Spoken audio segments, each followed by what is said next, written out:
Papa Dudut. Happy Valentine's Day po sa inyong lahat. Gusto ko lang sanang ihabol ang love story ko para sa araw ng mga puso na sigurado akong inyong kagigiliwan. Papa Dudut, tawagin niyo na lamang po ako sa pangalang Shona. 37 years old na at dating hotel receptionist. Nakatira ako sa La Union at sa taong ito ay nakatakda na kaming lumipat sa Canada kasama ang aking unika iha.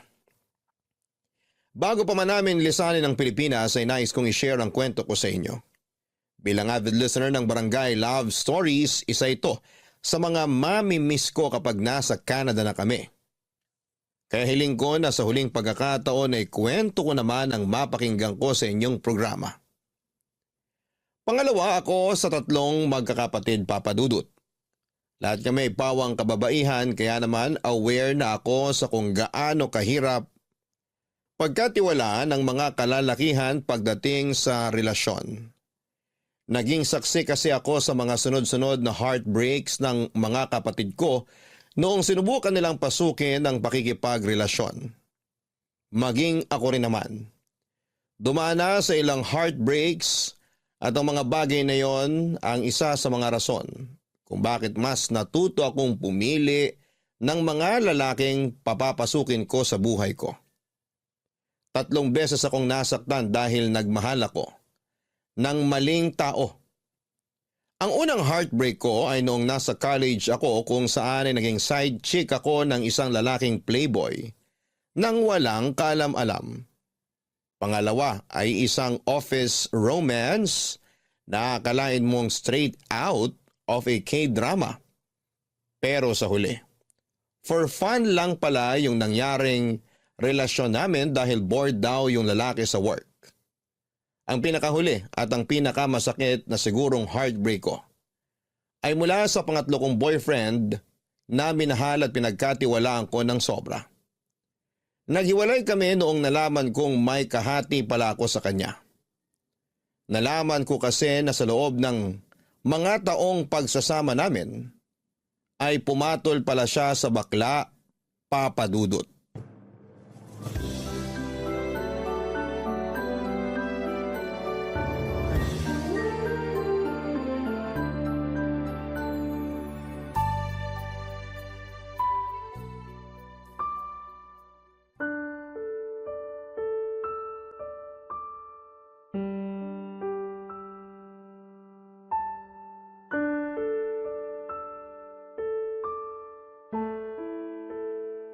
Shona, okay ka lang? Ha? Oo naman. Bakit naman ako hindi magiging okay? Nabalitaan ko kay mama yung nangyari. Hiwalay na kayo ng boyfriend mo? Si mama talaga. Oo, wala na kami. Anong nangyari? Bakit kayo naghiwalay? Mahabang kwento, wag yun ang alamin. Makikinig ako kahit abutin pa tayo ng ilang araw. Umusog ka dyan, tatabi ako. Sandali lang, hindi tayo kasya dito sa upuan. Kasya tayo. Alisin mo kasi ang throw pillow dyan. Ayan, see? Kasya. So go, magkwento ka na. Anong nangyari? Ayoko muna magkwento. Hindi pwede. Kailangan mong ilabas yung nararamdaman mo ngayon. Kung sosolohin mo lang yung nararamdaman mo, hindi mo kakayanin. Ako, maniwala ka sa akin. Sige na, ate mo ko. Kaya i-share mo sa akin yung pinapasan mong sakit. Gusto mo ba talaga makihati sa sakit o baka gusto mo lang makichismis? Siyempre kasama na yun. Joke lang. O sige na, ano ba kasing nangyari? Baka naman pwede pa nating maisalba yung relasyon ninyo. Hindi na pwedeng isalvage tong relasyon namin. Sirang-sira na yung tiwala ko sa kanya at kahit ano pang gawin niya, hindi na mabubuo ulit yung tiwalang yun. Bakit? Nagloko ba siya? May ibang babae ba siya? May iba na siya, pero hindi babae. O ano? Lalaki? May ibang lalaki yung boyfriend mo? Oo, may lalaki siya ate. Ano? Teka. Sinasabi mo bang bakla yung boyfriend mo? Oo nga, paulit-ulit. Siyempre, gusto ko lang i-confirm. Sure ka ba rito? Kasi baka naman nagkakamali ka lang. Hindi naman siya mukhang bakla eh. Nahuli ko siya mismo, caught in the act sa isang parlor. Nadatnan ko siyang nakababa yung shorts niya habang niluluhuran siya ng parlorista na... Oo, wag mo na i-detalye. Gets ko na. My gosh! Shona, totoo? Saklap, no? Never pumasok sa isip ko na magagawa yun ng boyfriend mo. Pero sandali lang. Ano namang ginagawa mo sa parlor na yun? Tambayan kasi nila yung parlor na yun kasi malapit yun sa workplace niya. Gusto ko sana siyang i-treat ng dinner bago siya pumasok sa trabaho kaya pinuntahan ko siya sa bahay nila. Ang sabi sa akin ng nanay niya, lumabas na raw siya para mag-work. Eh di, pinuntahan ko siya sa work niya. Pagdating ko doon, hindi pa raw siya dumarating, sabi ng manager. Nabanggit ng katrabaho niya na baka nakatambay siya sa parlor. Ayun, pinuntahan ko yung parlor na tinutukoy niya tapos doon ko na nakita yung kahalayang ginagawa nila. So anong ginawa mo nung nakita mo sila? Siyempre nandiri ako kaya umalis ako agad. Hinabol niya ako para mag-explain pero hindi ko na siya pinansin. Hindi mo siya binigyan ng chance para magpaliwanag? Anong paliwanag pa bang magsasalba sa kadugyutang ginawa niya? Pero sana pinakinggan mo man lang kung bakit niya nagawa yun. Nag-message siya sa akin. Kailangan lang daw niya ng pera kaya siya kumapit sa bakla. Pinuntahan ko yung bakla sa parlor. Tinanong ko siya kung gaano na nila katagal ginagawa yun. 1 taon na raw. Grabe! Yuck! Nakakadiri! Pero alam ba nung bakla na may girlfriend yung tinitikman niya? Oo, at yung bakla pa yung matapang ha. Hindi ako confrontational na tao. Hindi ako marunong makipag-away kaya ang ginawa ko, hinayaan ko na lang sila. Nakipaghiwalay na lang ako. Dapat lang! Hindi ko ine-expect ha na matindi pala yung pangangailangan ng boyfriend mo. Kailangan talagang kumapit sa bakla para magkapera. Hindi ko nga rin alam na may financial problem pala siya eh. To think, napakarelihiyosong tao pa naman ng pamilya niya. Iba rin pala yung sakit, no? Lalo na kapag nalaman mong bakla yung side chick. Parang, ano ako? Hindi ako sapat, ganun? Ay, hayaan mo na yung taong yon. Kung gusto niyang mamakla, di mamakla siya. Ang mahalaga, nakatakas ka na mula sa panluloko niya.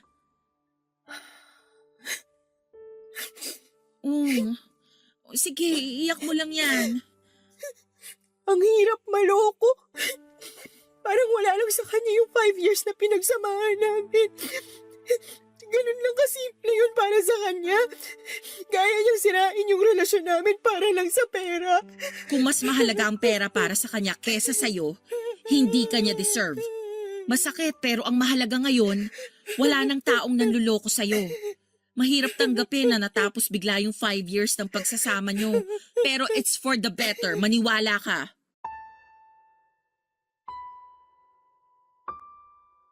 Ang mahirap sa breakup lalo na kung nanggaling kayo sa isang mahabang pagsasama ay ang mga naiwan itong alaala. Hindi masakit na hiwalay na kayo, masakit dahil patuloy mong naaalala ang masasayang memories na pinagsamahan ninyong dalawa. Katulad na lamang nung huli kong ex. Matagal bago ako naka-move on mula sa kanya at siya ang may tuturing kong pinakamasakit na hiwalayang nangyari sa akin. Dahil nagkaroon na kasi kami ng daily routine. Nagtatrabaho siya bilang graveyard shift sa isang fast food at pagkatapos ng duty nito ay lagi niya akong tinatawagan sa umaga para gisingin ako. For the past years, siya ang nagsilbing alarm clock ko. Kada linggo naman ay sinasama niya ako sa church nila para makiservice dahil anak siya ng isang church worker. Siya ang dahilan kung bakit mas napalapit ako sa Diyos at natutong maging relihiyoso.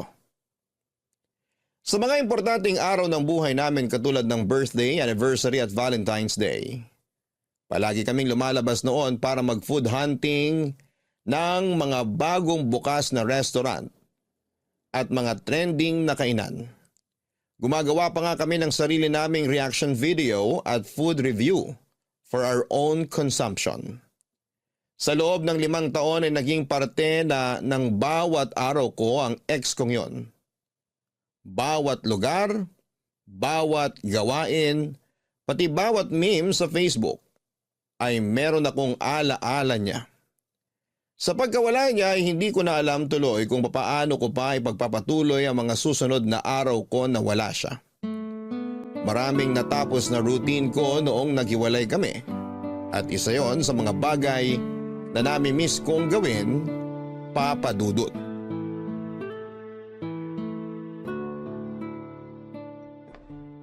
Ate, nandito ka ba sa kusina? Shona, sakto, halika rito.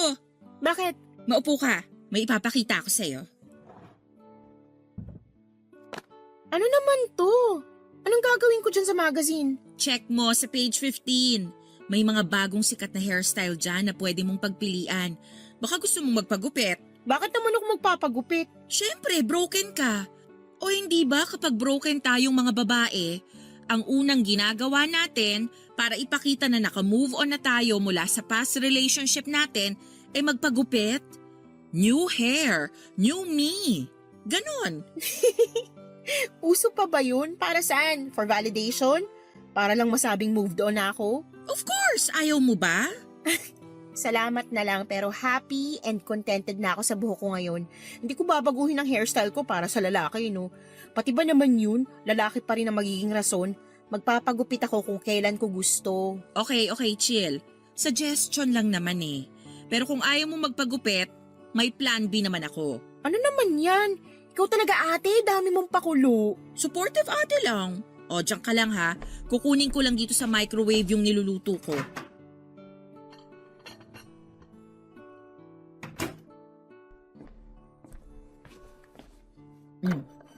Ayan. Big Mac? Oo. Di ba comfort food mo yan? Nabasa ko online na nakakatulong sa pag-move on ang pagkain sa mga comfort food ng isang tao. Parang stress eating, ganon. Sa dami ng pwedeng pagkain ihain, Big Mac pa talaga? Oo, bakit? Ate, hindi mo alam ang kwento kung bakit naging Baked Mac ang comfort food ko. Bakit nga ba? Diyan kami nagkakilala ng ex ko. Nagunahan kami sa pagkuha nung natitirang Baked Mac sa isang convenience store nun. Doon na nag-start lahat. Ay, sorry. Hindi ko naman alam na may kwento pala yung Bake Mac na yan. Naku sayang, masarap pa naman to. Kasi pinatungan ko ng bechamel sauce tsaka niluto sa oven. Sige na, amin na. Sayang naman yung effort mo. Ayan, o sige. Pagsaluhan natin to. Palitan natin yung memory mo sa Bake Mac. Simula ngayon, kapag Bake Mac na ang pinag-uusapan, itong araw na to ang maaalala mo. Salamat. Ate, may tanong ako sa'yo. Oh, ano yon? Paano ka nakalimot mula sa heartbreak mo nun?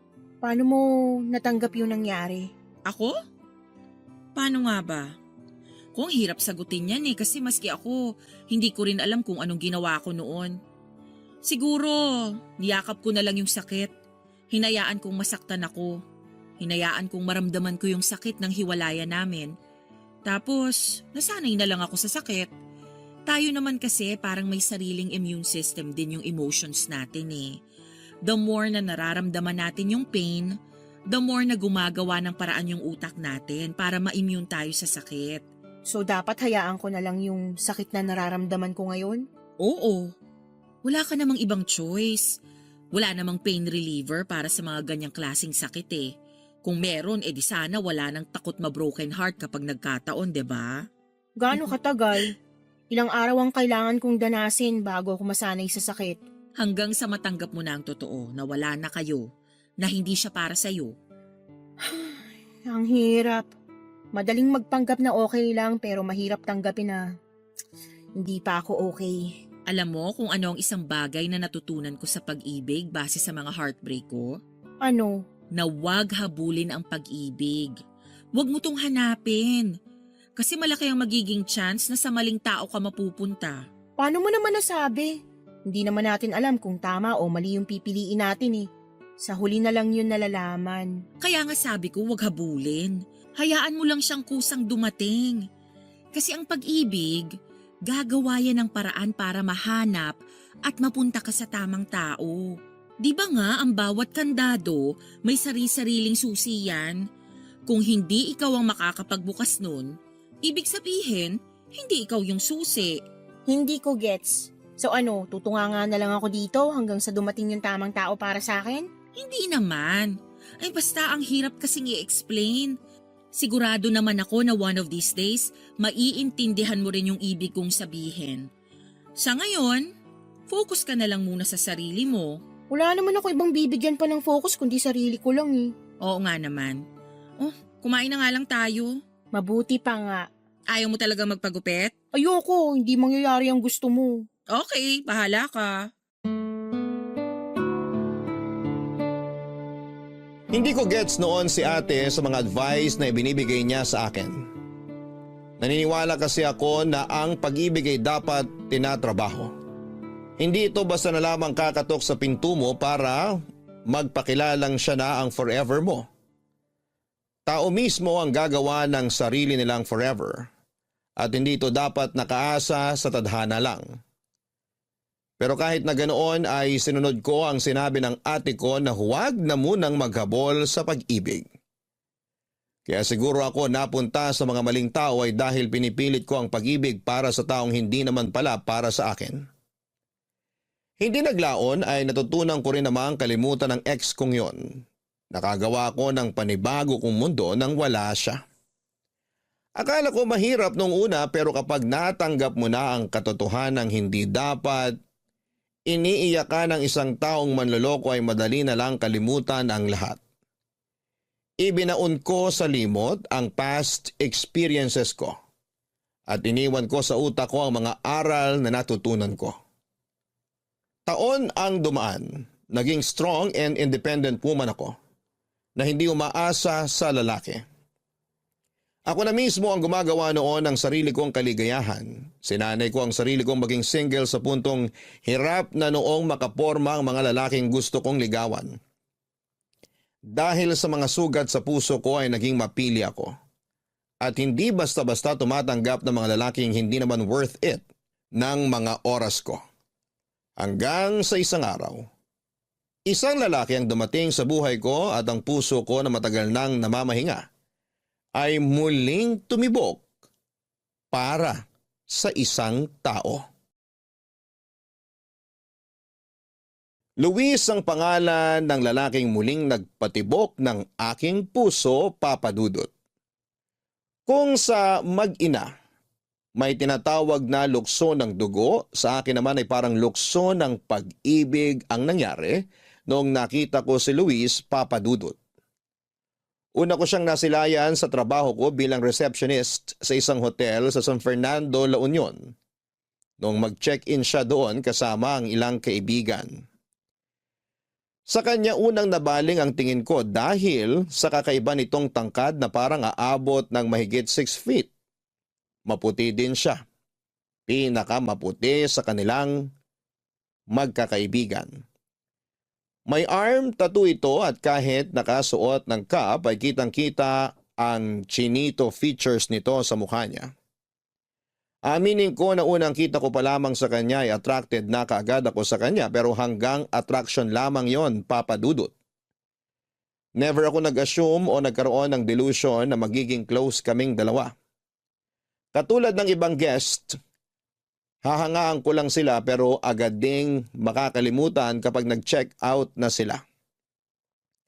5 araw na nagstay ang grupo nila Luis sa La Union matapos silang magbakasyon dahil Holy Week noong time na yon. Sa ikalawang araw ng stay nila ay nagkaroon kami ng interaction ni Luis. Matapos itong mag-request ng housekeeping services sa kwarto nila. Pupunta raw sila sa Ilocos that time at gusto nilang pagkabalik nila ay malinis na ang kwarto nila. Ang unang impression ko kay Luis ay napaka-sweet nitong magsalita. May pagka-feminine gumalaw pero malakas pa rin ang appeal. Hindi ko alam kung bakit sobrang attracted ako sa kanya that time. Pagka-uwi ko sa bahay noong araw na yon ay agad ko siyang hinanap sa social media, Papa Dudut. Uy, Shona, sino yan? Sino yung tinitingnan mo sa Facebook? Ang talas talaga ng mata mo. Nakita mo pa tong ginagawa ko ay nakapatay na nga yung ilaw. Mabilis tong mata ko, lalo na sa mga taong cute. At saka ang laki kaya ng screen ng laptop mo. So sino ba yan? Manliligaw mo? Hindi. Halika rito. Stalk natin profile niya. Sino nga? In fairness, ang pogi ha. Pogi, no? Guest namin sa hotel. Akala kong artista nung una eh. Hindi siya artista? Ang kinis ng mukha oh. Hindi. Sinearch ko yung pangalan niya online pero walang lumabas na kung ano tungkol sa kanya. Kung artista to, dapat marami ng post sa social media tungkol sa kanya. At paano mo naman nalaman ang pangalan niya? Hello! Hotel receptionist ako. Ako nag-check ng ID niya nung nag-check-in sila. Ay, kaloka ka! Hindi ba bawal yun? For personal consumption lang naman, hindi ko naman ipagkakalat yung info niya. Iba ka rin gumalaw, no? Na-add mo na ba siya? Hindi pa. Nahihiya ako eh. Uy, bakit naman? Add mo na, dali! Ayoko. Tingnan mo nga, mukhang burgis. Burgis? Oo, in short, anak mayaman. Tamo, branded ang mga damit. Tapos, kung saan-saan na nakapasyal. Masyado siyang mataas para sa akin. Kutis pa lang. Halata na yung langit lupa naming pagitan. Ia-add mo lang naman kung saan na nakarating yung pag-iisip mo. Paano mo naman nasabing burgis yan? Patingin nga. Tingnan mo to. Check mo kung saan siya kumakain. Hindi ba mahal tong steakhouse na to? Tingnan mo. Trip lang niyang kumain doon. Ay, oo nga. Sinilip ko one time yung menu nila dyan. Grabe, nalula ako sa sobrang mahal na mga pagkain. Isang subo mo, isang sahuran agad ang nawala. So sabihin mo ngayon hindi yan rich kid. Well, kung sa bagay, sa mukha pa lang, halata namang yayamanin tong lalaking to. Paanong itsura niya sa personal? Pareho lang din ba sa pictures? Mas cute siya sa personal. Maliit yung ulo tapos matangkad. Pero kung ako sa'yo, huwag mo na tong pangarapin. Parang malabo kayong magkaroon ng chance oh. Kahit nga sa imagination, baka mahirapan pa kayo. Sira! Hindi ko naman yung pinapangarap. Na-curious lang ako sa kanya, kaya ako napastok. Pero aminin mo, umaasa ka no? Kung makapagsalita, ikaw din naman napogian sa kanya eh. Napugian lang pero hindi naman ako naging delulo agad. Ako rin naman. Asus, kunwari ka pa. Tingnan mo, may aso rin siya. Hoy, wag mong iniiba yung topic. Sinabi ko lang na may aso siya. Kita mo, pati aso yayamanin ng itsura. Pero alam mo kung sino pa yung mga mapost sa social media? Sila yung karaniwang maraming issues sa buhay. Bakit naman? Kasi ang mga mayayaman, hindi nila kailangang ipagkalat na mayaman sila. Hindi mapost yung mga taong madatong talaga. Karamihan sa mga naglipa ng rich kid dyan sa Facebook, mga social climber lang yan. Kailangan nilang mag-post for validation para ma-feed yung delusion nila na mayaman sila. Hindi naman siguro ganun si Luis. Parang legit naman na mayaman siya kasi sa pananalita pa lang, alam mong may kaya na eh. Paano ba magsalita? Konyo? Medyo. Oo, ganyan yung mga feeling rich. Pero puro lubog pala sa utang. Hindi naman yung typical na konyo na katulad sa mga palabas sa TV. Nagtatagalog din naman siya pero may mga English words lang na naisisingit. Talagang nangangatwiran ka pa para sa kanya ha? Lakas yata ng tama mo sa kanya ha? Sinasabi ko lang naman kung ano yung na-experience ko. Pero in fair, kung bet mo siya, go ako. Hindi naman kita pipigilan. Basta alalahanin mo lang yung sinabi ko. Huwag maghabol. Hindi ka aso. Oo na, as if naman may chance kami. Malay mo naman. Hindi naman nabago yung rich man, poor woman love story eh. Nangyayari din naman yun sa totoong buhay. Ano, add ko na ba? Kasasabi lang na huwag maghabol eh. Hindi naman yun paghahabol. Paano kami magkakakilala kung hindi ko siya i-add? Destiny will provide a way. Maghintay ka lang. 5 days lang talaga sila rito at nangangalahati na sila. Paubos na yung time ko. Bahala ka. Basta sinabihan na kita. Tuwing naka-duty ako ay para akong tagahanga noon na laging nakaabang sa lobby ng hotel at umaasang makikita ko ulit si Luis. Nakabantay din ako sa telepono dahil baka bigla siyang tumawag para mag-request ng kung anuman ang kailangan nila. Nag-overtime pa nga ako noon sa trabaho para lang maabangan ko ang grupo nila. Kaso nga lang sa mga sumunod na araw ay hindi ko na ulit nakita pa ang anino nito. Lagi kasi siyang nasa labas kasama ang mga kaibigan nito at saka na lamang sila umuuwi sa hotel kapag gabi na para matulog, maligo at magpahinga. Naintindihan ko naman yon dahil nasa La Union sila para mag-relax at mamasyal. Hindi para mamalagi sa hotel nila. Akala ko noon ay hindi na ulit kami magkikita ni Luis, kaya itinoon ko na lamang sa iba ang atensyon ko. Actually, nawala rin siya sa isipan ko simula noong hindi ko na siya nakita pa. Isa pa ay hectic noon ang schedule namin dahil nga sa pagdagsa ng mga turista gawa ng Holy Week. Ang hindi ko inaasahan, pagtatagpuin din pala kami muli ng panahon dahil sa huling araw nila sa kanilang bakasyon. Pauwi na ako sa trabaho ko noon at inaantay si Ate Cindy para sunduin ako. Noong nagkita ulit kami ni Luis. Umuulan noon at wala akong maparang tricycle na masasakyan kaya nagpasundo ako kay Ate Cindy. Habang nanonood ako ng video sa phone ko, isang grupo ng magkakaibigan ang dumating. Napalingon ako sa kanila dahil medyo maingay sila. Biglang tumibok ng mabilis ang puso ko noong ma-realize ko kung sino sila. Sila ang mga kaibigan ni Luis, Papa Dudut. Agad na hinanap ng mga mata ko si Luis at noong mahanap ko siya ay hindi ko maiwasang mapangiti. Sobrang cute niya kasi. Napaka-perpekto ng mukha nito at sa ang anggulo mo man siya tingnan ay pogi pa rin. Habang pinagmamasdan ko siya, ang kilig na nararamdaman ko ay napalitan ng kaba noong na-realize kong nakatingin din pala siya sa akin at naglalakad na palapit sa pwesto ko.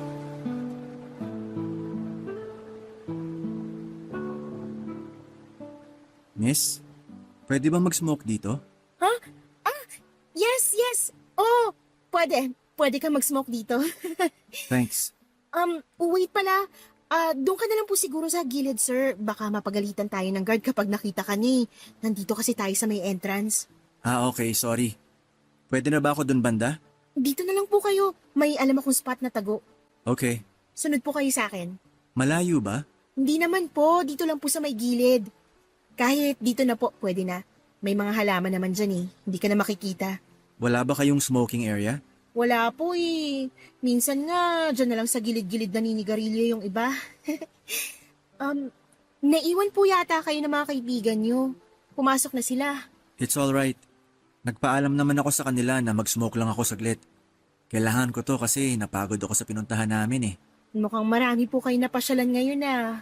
Yes, nag-grape picking kami sa may Bewang? Hindi ko na maalala yung pangalan ng lugar. Sa Bawang. Opo, maraming grape farm doon. Sakto in season ng grapes ngayon. Yeah, kaso not my cup of tea. Kung ako yung masusunod, mas gusto ko mag-chill na lang sa tabi ng dagat. Ay, sana. Sa San Juan na lang kayo nagpunta. Pwede pa kayo mag-surfing doon. Yeah, dun yung unang pinuntahan namin ng first day namin dito. Kaso yung ibang friends ko gustong libutin tong buong La Union. No choice naman ako kasi iisa lang yung ride namin. Sa bagay. Mahirap nga rin namang magsulo, lalo na kung iba yung gustong gawin ng majority ng group. I know. Kaya nga mas gusto ko talaga mag-solo na lang kapag namamasyal ako. I can do whatever I want kapag mag-isa lang ako eh. Pero hindi ba malungkot kapag mag-isa ka lang na nagta-travel? Hindi naman. Kung nasanay ka na mapag-isa, hindi yun issue. Actually, mas na-enjoy ko nga yung travels ko kapag mag-isa lang ako. Walang inaantay, walang kahati sa decisions, etc. Pwede kong gawin lahat ng gusto kong gawin whenever I'm alone. May point nga naman. Pero ako kasi, masanay ako na may kasama ako, lalo na't bopols ako pagdating sa mga direksyon. May mga online maps naman. Sa panahon ngayon, mahirap nang maligaw. Tsaka kapag traveler ka, madali lang maghanap ng lugar kapag marunong ka makipag-usap sa locals. Ayun yung problema. May social anxiety ako minsan eh. Talaga? How come naging hotel receptionist ka kung may social anxiety ka pala? Nasanay na lang din. Tsaka, hindi naman to yung original na buhay na gusto ko sana eh. Ito lang yung available na trabaho noon, kaya ito yung pinasok ko. Hindi nga related sa hotel industry yung course na tinapos ko eh. So you mean hindi ka nag-HRM or any hotel-related na course? Hindi. Computer science ang tinapos ko. Anong nangyari? Gaya ng sabi ko, ito yung available na trabaho. Tapos, nagtagal naman na ako, kaya tinuloy-tuloy ko na. I see. Sorry, yung ate ko tumatawag. Go ahead. Mauna na rin ako. Baka hinahanap na ako ng mga kasama ko. Okay, sige po. Bye! Bye. Hello, ate. Nasaan ka na? Kanina pa ako nag-aantay dito sa tapat ng hotel. Ate naman, wrong timing ka eh. Aba, ikaw tong nagpapasundo tapos ako pa yung wrong timing? Di, ganito kasi yun. Kausap ko si Luis ngayon lang. Luis? Yung pogi sa Facebook na ini-stalk mo? Oo, siya nga. Nagyosi siya tapos sinamahan ko siya. Nagtsikahan kami. Shala! Kerengking ka talaga. Uy, wala akong ginawa. Siya yung kusang lumapit, FYI. Talaga? O ano namang pinag-usapan nyo? Basta, kwento ko sa'yo mamaya. Sandali lang, pupunta na ako dyan. Antayin mo ako.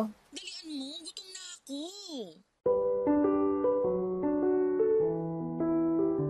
Inis na inis ako ng time na yon kay Ate Cindy kasi napaka-wrong timing ng dating niya. Kung kailan napapalalim na ang kwentuhan namin ni Luis ay saka naman siya dumating para sirain ang moment namin. Pero kahit papaano ay masaya ako dahil bukod sa nakita ko ulit si Luis ay nakausap ko pa siya at nagkaroon ako ng kaunting background sa buhay niya. Sa naging pag-uusap namin ni Luis, pakiramdam ko ay napakabait niyang tao. Napaka-soft spoken kasi niya. Lagi siyang nakangiti at very approachable at down to earth ang aura nito. Kahit na mukha siyang yayamanin.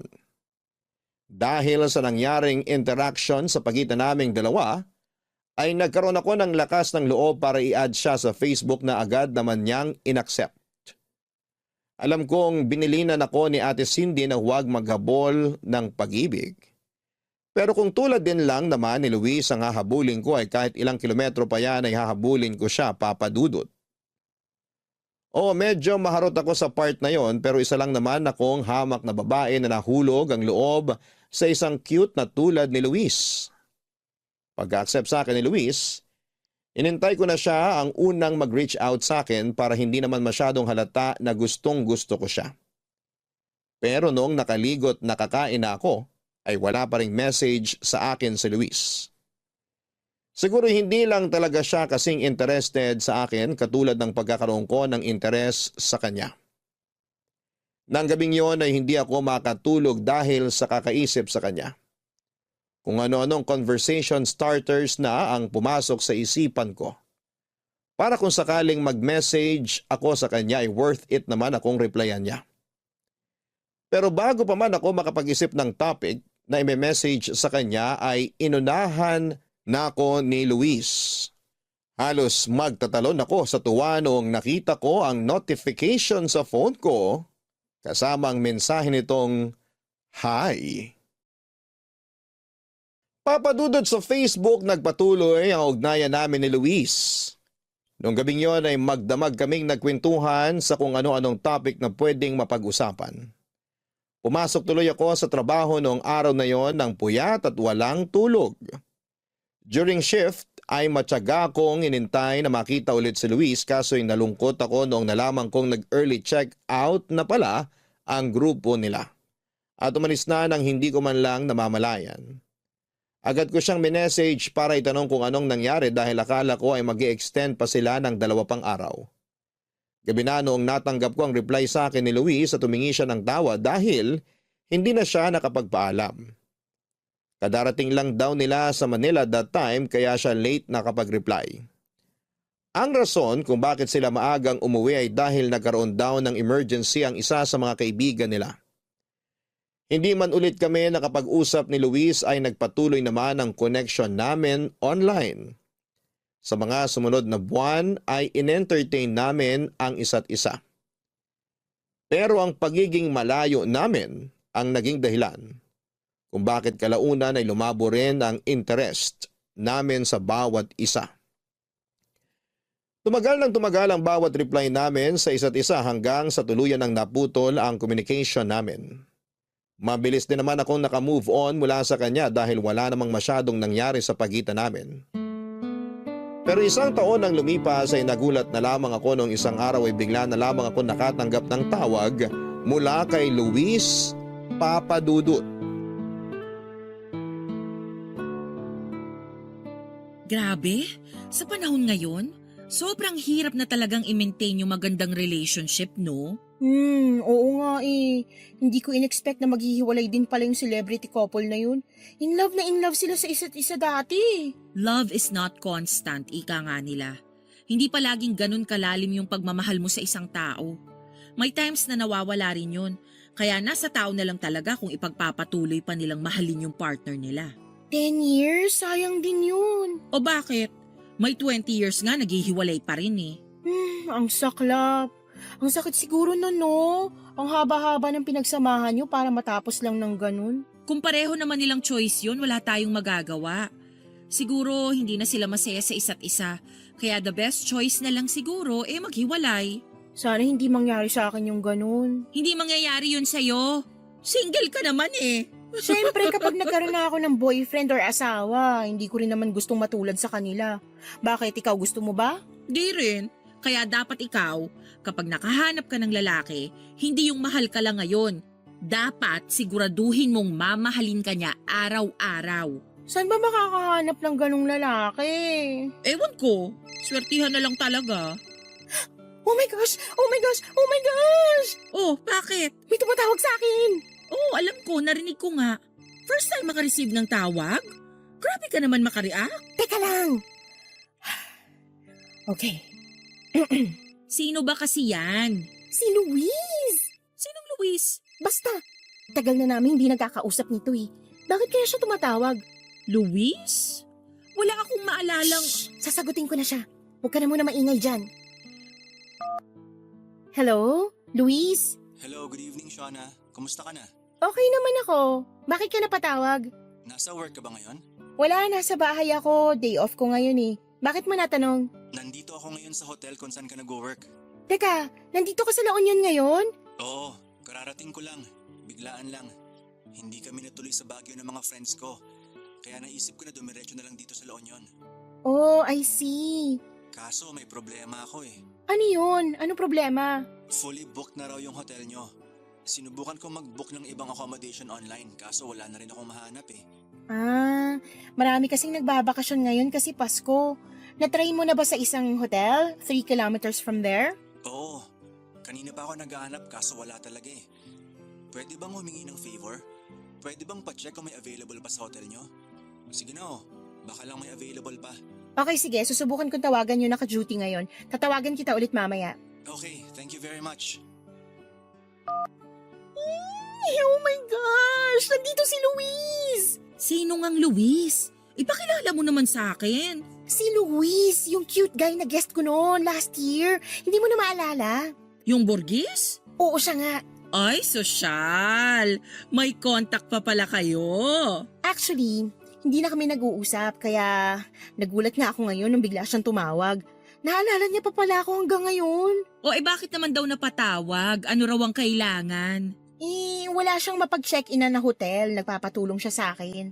Kaya ka naman pala naalala kasi kailangan ng tulong. Kailangan man niya ng tulong o hindi, ang mahalaga, naalala niya ako. Ay, diyan ka na muna. Tatawag lang ako sa hotel. Talande. Malaki ang ipinagbago ni Luis simula nung huling pagkikita namin. Wala na akong update sa kanya noon at madalang din naman siyang mag-post sa Facebook niya kaya nagulat ako sa bagong itsura nito. Kung noon ay very soft boy ang itsura nito, noong time na magkita kami ulit ay rugged look na siya. Tinubuan ng mga balbas ang mukha nito pero kahit ganoon ay hindi pa rin naman siya dugyot tignan. Malinis pa rin ang dating nito at sa katunayan ay mas nakadagdag pa ng apilyon para sa kanya. Mas lumaki din ang katawan nito na halatang hinulma sa gym. Sa mahigit 1 taon na hindi ko siya nakita ay napakalaki na kaagad ng ipinagbago niya. Kumpara na kung ano noon ay ganun pa rin hanggang noong time na yon. Papadudot dahil Pasko ay maraming bakasyonista sa La Union noong panahong yon. Kaya kahit na anong pakiusap ko sa management ay wala talagang available room sa hotel namin. Ang ginawa ko ay ginamit ko na lamang ang connection ko para ihanap siya ng matutuluyan. May isang hotel kaming nakita na fully booked na rin pero may isang room sila na magiging available na kinabukasan. Agad itong kinuha ni Luis at nagpa siya kaming sa amin na lang muna siya tutuloy sa gabing yon. Gulat na gulat noon ng mga kapatid at magulang ko nang bigla na lamang akong nag-uwi ng lalaki sa bahay. Kung ano-ano ang iniisip nila kesyo buntis daw ako at kailangan ko nang magpakasal. Mabuti na lamang at inexplain din namin kaagad ang sitwasyon at naalala din ni Ate Cindy kung sino si Luis matapos ko siyang ipakilala. Nang gabing yon ay nagaya si Luis na kumain sa labas para pasalamatan ako sa ginawa kong pagtulong sa kanya. Pagkatapos namin kumain ay nagpunta kami sa tabing dagat para magpahangin.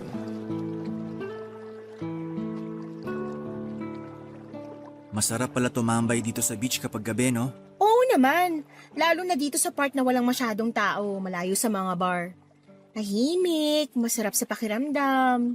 First time ko lang magpunta sa dagat ng gabi. Totoo? Oo. One of the reasons kung bakit nahilig ako magpunta sa beach ay dahil sa sunset.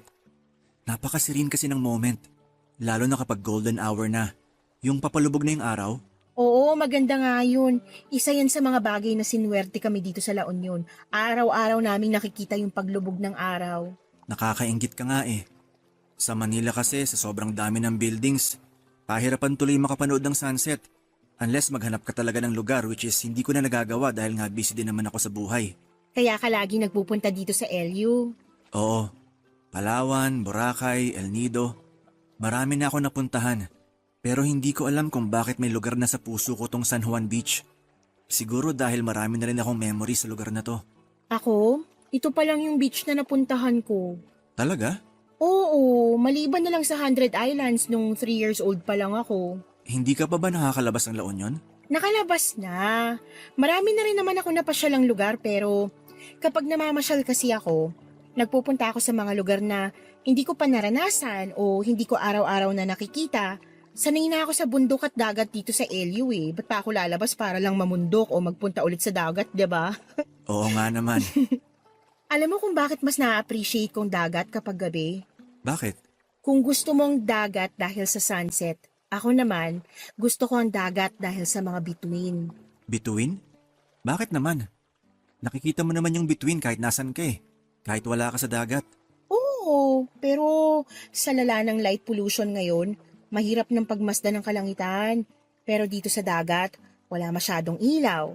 Maliwanag ang langit kaya nagsashine lahat ng stars. Katulad na lang ngayon, oh.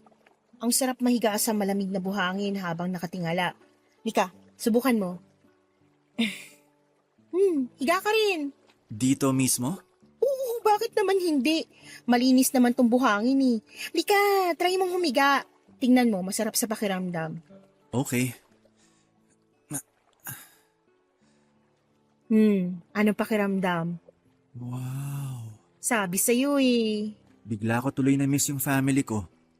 May core memory ako ng ganito eh. Nakikita mo yung tatlong magkakatabing stars doon? Saan? Diyan sa may right side mo. Ah, oo, nakikita ko na. Yan yung Orion's Belt. Favorite star ko yan eh kasi it reminds me of my family. Yan yung last memory ko with them nung buo pa kami. Bakit? Nasaan ba sila ngayon? Yung mother ko nasa Canada. May sarili na siyang family doon.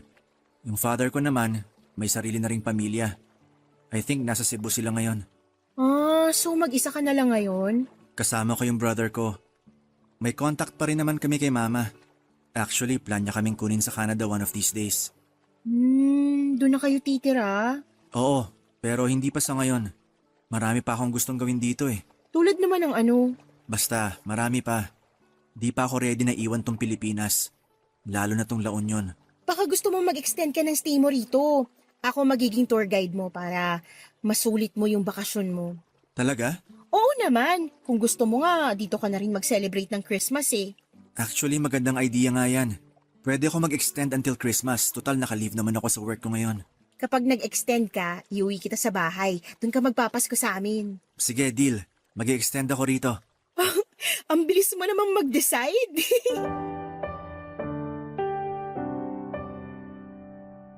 Ako ang nakasama ni Luis sa naging Christmas vacation nito.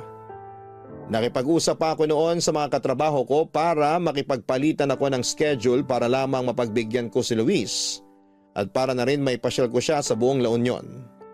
Kung kinakailangang umabsent pa ako sa trabaho noon ay gagawin ko.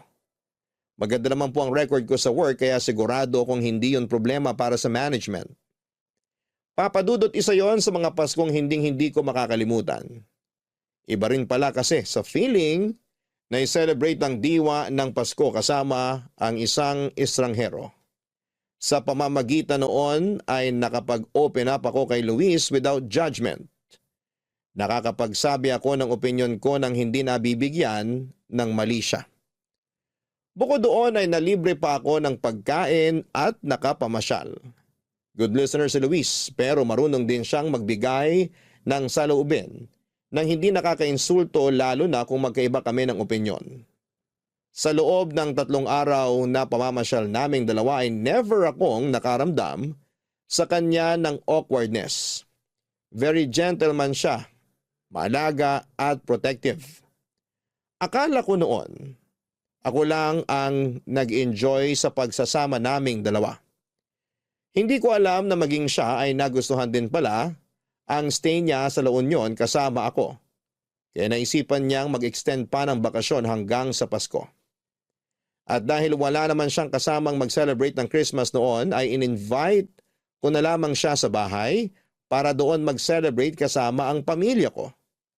Doon na niya nakabanding ang mga magulang at kapatid ko, Papa Dudut. Umuwi si Luis bago ang New Year. Pero kahit magkalayo ay nanatili ang communication naming dalawa sa mga sumunod pang buwan. Hanggang sa ang pagkakaibigan naming dalawa ay na-develop sa pag-iibigan. Hindi na lang attraction ang naramdaman ko sa kanya noon dahil cute siya. Kundi may feelings na rin itong kasama dahil sa napakaganda nitong personality. Hindi siguro kayo maniniwala, Papa Dudut, pero ako po ang unang nag-confess kay Luis ng pagmamahal ko sa kanya. Pinag-usapan naming dalawa kung gaano ba kami kaseryoso sa nararamdaman namin para sa isa't isa. At kung kakayanin ba naming magkaroon ng long-distance relationship. Matapos i-consider ang mga pros and cons ng relasyon namin ay nag-decide kaming pumasok sa isang relasyon. Mahirap ang magkaroon ng LDR boyfriend dahil hindi ka makakatanggap ng update sa buhay niya unless siya mismo ang mag-update sa'yo. Pero sa kaso ni Luis, spoiled na spoiled ako sa mga update. Oras-oras ay nagme-message siya sa akin na mga ganap niya at doon ko lang na-realize na napaka-busy pala niyang tao. Maya't maya ang mga pinupuntahan niyang events, work-related man o for personal reasons. Minsan kapag nakakapag-leave ako ay bumibisita kay Luis sa Maynila. Usually kapag nasa Manila ay 2 lamang kami na magkasama. Lahat ay nakaschedule na lakad niya kasama ang kaibigan niya ay kinakancel niya. Para sa akin kaya wala rin akong chance noon na kilalanin ang mga friends niya. Maliban sa mga importanteng tao talaga. Karaniwan si Luis ang nagpupunta sa La Union para bisitahin ako. Mahilig kasi siya sa dagat at ang dagat sa San Juan ang isa sa mga pinaka-paborito niyang lugar. Maliban doon, may rason na raw siya para mag-LU palagi at ako raw yon. Tumagal ng 3 years ang relasyon namin bago dumating ang pinakamalalang pagsubok sa pagsasama namin, Papa Dudut.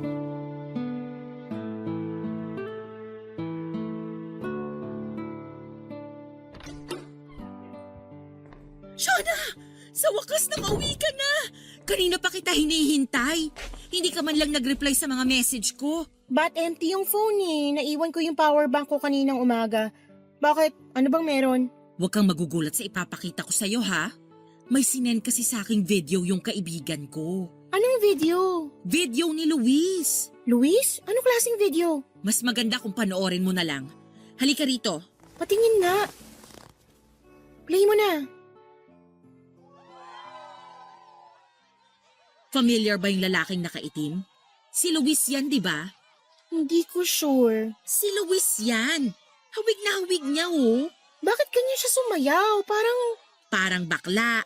Kanino ba galing tong video na to? Sandali lang. May mas grabe pa dyan. Antayin mo.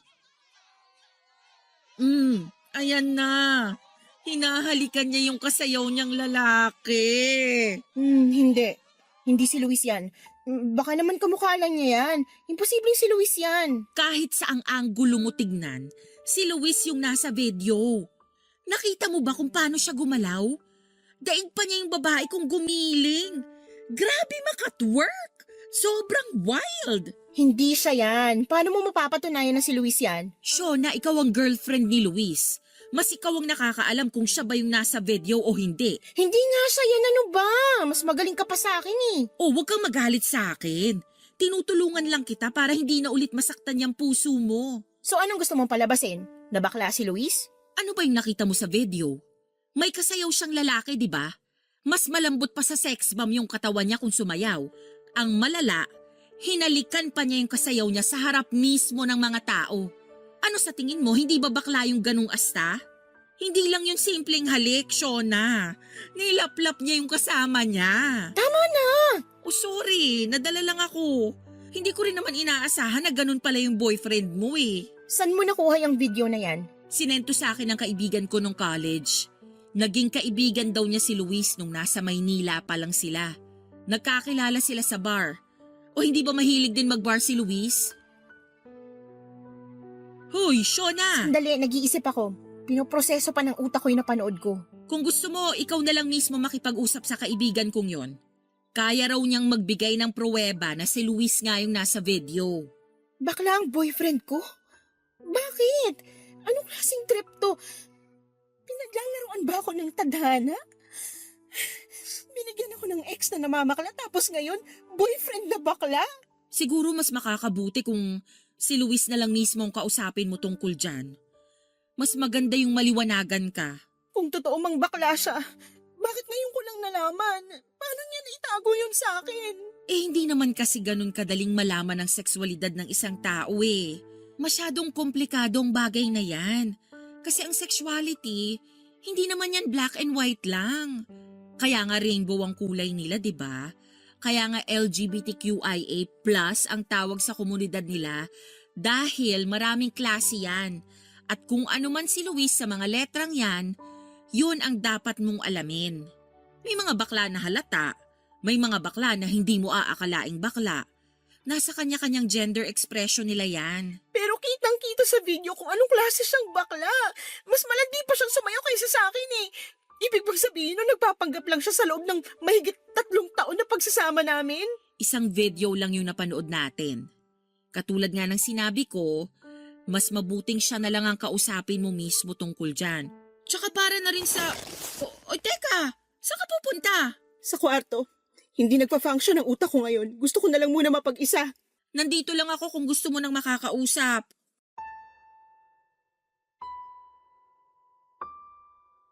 Hindi ako naniwala, Papa Dudut, na si Luis ang nasa video. In denial ako pero deep inside alam ko na si Luis ngayon. Sa mahigit 3 taon na pagsasama naming dalawa, memoryado ko na ang pangangatawan nito kahit na nakatalikod pa siya. Nakita ko rin ang vintage na relo na suot nito na regalo pa raw sa kanya ng kanyang ama. Lumubog ang puso ko noong nakita ko ang video. Alam kong siya yon pero ayaw itong tanggapin ng puso ko. Sobrang nalito ako that time. Hindi ko na alam kung ano ang iisipin ko dahil sa video. Ayoko mang aminin pero iba ang Luis na boyfriend ko sa Luis na nakita ko sa video. Sinasabi ng utak ko na bading si Luis pero ayaw itong tanggapin ng puso ko. Gusto ko siyang bigyan ng benefit of the doubt. Kaya ako mismo ang gumawa ng investigasyon. Ang una kong ginawa ay kinausap ko ang kaibigan ni Ate Cindy na nagmamay-ari ng video. Nakita raw niya ang pamilyar na mukha sa post ni Ate Cindy sa Facebook noong nagkaroon kami ng family picture kasama si Luis. Tinanong niya kung sino yon at noong ipinakilala siya ni Ate, ay na-realize nito na siya rin ang Luis na naging kaibigan niya noon sa Maynila. Dati raw nakatira sa Manila ang kaibigan niyang yon.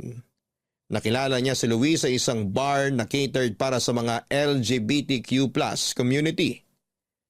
Nakabuo sila ng sariling circle of friends within the community. Para patunayan ang mga sinasabi nito ay nagpakita pa nga siya ng mga pictures nilang dalawa na magkasama. Pero ang sabi ng kaibigan ni Ate Cindy ay matagal na raw yung mga video at pictures na yon. 3 to 4 years ago na raw ang mga kuhang yon. At since then ay wala na siyang balita kay Luis dahil bumalik na siya sa La Union para doon tumira.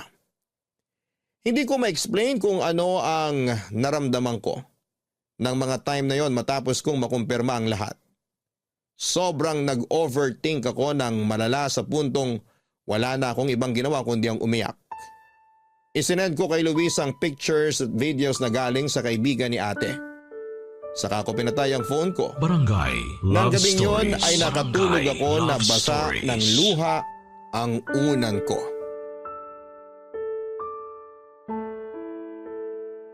O Shona, hindi ka pumasok ngayon? Day off ko ngayon. Oo nga pala. Kumusta ka na? Sabay-sabay Nag-usap na nating ba kayo ni pakinggan Luis? ang iyong Hindi kwento pa, ng pero pag-ibig, sinabi ko na sa kanya na buhay alam at ko ng totoo. pag-asa. Ipadala Sinend lang ko sa sa kanya yung video at barangay mga love picture na stories pinadala sa at akin ng kaibigan yahoo.com. Anong sabi niya? Nagustuhan alam. ng iyong napakinggan? Pagkatapos Ituloy ko yan i-send yun via sa kanya live kagabi, stream sa nag-off ako ng phone. Hanggang ngayon hindi ko pa rin binubuksan yung phone www.gmanetwork.com/radio. ko. Kaya naman pala message siya ng message sa akin kagabi pa eh. Nag-message siya sa'yo? Oo, pero hindi ko sinin yung mga message niya. Tumawag din siya pero hindi ko sinagot. Naisip ko na mas mabuting wag na akong makisali sa gulo ninyo. Problema nyo tong dalawa kaya labas na ako rito. Mas mabuti pa nga. Nag-message din siya kanya nanay at tatay. Sinabihan ko sila na may konting pagtatalo lang kami kaya wag na lang nilang pansinin yun. Hindi mo pa ba i-check kung ano yung paliwanag niya? Sure ako nag-aalala na yun sa'yo. Ayoko pa. Natatakot ako sa maaaring sagot niya eh. Paano kung totoo nga na bakla siya? Kung bakla man siya, hindi mo ba siya matatanggap? Bakla siya? Paano siya magmamahal ng isang babae? Hindi natin alam kung anong nilalaman ng puso niya. E paano kung totoo naman pala na mahal ka niya kahit na bakla siya? May mga bakla kaya rin magmahal ng babae ah. Hindi ko alam. Hindi pa ako ready na malaman ng totoo. Shona, Luis, anong ginagawa mo rito? Kailan ka pa dumating? kaninang umaga lang, nung na-receive ko yung message mo tapos hindi na kita makontakt, bumiyahe agad ako papunta rito sa La Union. Naisip ko na mas magandang pag-usapan natin to ng personal. Maiwan ko na muna kayong dalawa para makapag-usap kayo ng masinsinan. Thank you. Hindi mo sinasagot yung tawag ko. Nakapatay yung phone ko. Hindi ko alam kung ano isasagot ko sa'yo kung sakali mang totoo yung nasa video. Totoo yon. Ako nga yung nasa video at pictures na sinend mo sa akin kagabi. So bakla ka nga? I consider myself as pansexual. Yun ang sexual orientation ko. Pansexual? Ano na naman yun? Ang ibig sabihin nun, nagkakagusto ako sa tao, ano man ang kasarian nila. Pero paano yun? Paano nangyari yun? Shona, hindi ako nakabase sa gender ng isang tao. Hindi naman yung gender nila yung minamahal ko kundi yung tao mismo. Whether babae ka man, lalaki, lesbian, trans, kung gusto kita, gusto kita. At ngayon, ikaw yung gusto ko. Ikaw yung mahal ko. Yung lalaki sa video na hinalikan mo, nakarelasyon mo rin ba siya? Oo, ex ko siya. Kasama ko siya noon nung nagbakasyon kami rito nung Holy Week. Siya rin yung reason kung bakit hindi natuloy yung Baguio trip namin noon at mag-isa ako nagbakasyon dito sa La Union nung Christmas. Naghiwalay kami. Ibig sabihin nung nagpasko ka sa amin, kahihiwalay nyo lang nung ex mo? Hindi. Siguro 4-5 months na kaming hiwalay that time. Kung iniisip mo man na ginawa kitang rebound noon, hindi yun yung kaso. Naka-move on na ako sa kanya bago pa man tayo naging close. Shona, alam kong pinagdududahan mo ako ngayon at naiintindihan ko kung bakit. Pero sana wag mong pagdudahan yung pagmamahal ko sa'yo kasi totoo tong nararamdaman ko. Bakit hindi mo sinabi sa akin na ganito ka pala? Hindi ko naman inakala na issue pala yun Para sa akin kasi wala lang yun. Wala lang yun para sa'yo, pero para sa akin big deal yun. Ang hirap lang isipin na yung boyfriend ko may ex na lalaki. Ang hirap tanggapin. Shona, sana naman lawakan mong pag-iisip mo. Sa mundo natin, hindi lang lalaki at babae ang nabubuhay. Alam ko, hindi ko lang inaasahan na ganito yung mangyayari. Ngayong alam mo ng totoo, nagbago na bang tingin mo sa akin? Hindi ko alam. Hindi pa ako makapag-isip ng maayos ngayon Mas maganda kung hayaan mo na lang muna ako.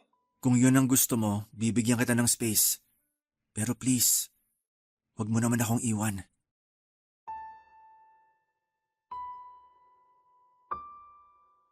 Bumalik sa Maynila si Luis nang hindi naaayos ang pagkakaintindihan naming dalawa.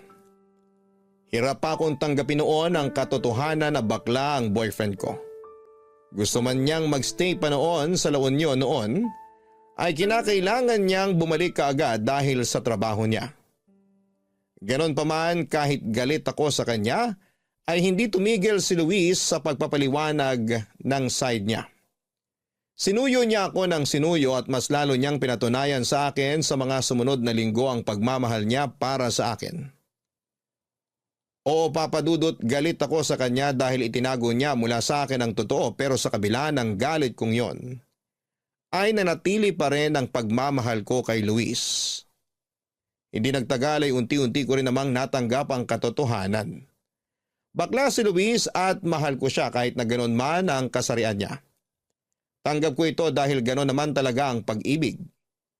Hindi ito namimili ng itsura, estado, edad at kasarian. Ang importante ay pareho naming mahal at ginagalang ang isa't isa. Nagpatuloy ang relasyon naming dalawa ni Luis. Pagsapit ng 4th anniversary namin ay kinailangan na noon nilang mag-migrate sa Canada kasama ang kapatid nito. Bago siya umalis ay nagpakasal kaming dalawa at nangako siya sa akin na pagdating ng panahon ay kukunin din niya ako sa Canada. Papa Dudut, ibang LDR na pareho kayong nasa Pinas kesa sa LDR na nasa magkaiba kayong bansa.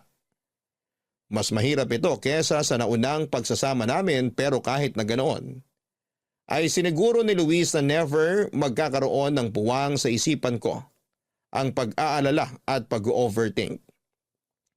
Once every other year ay ginagawa ni Luis ang lahat para makauwi sa Pinas para bisitahin ako hanggang sa nagkaroon kami ng isang anak.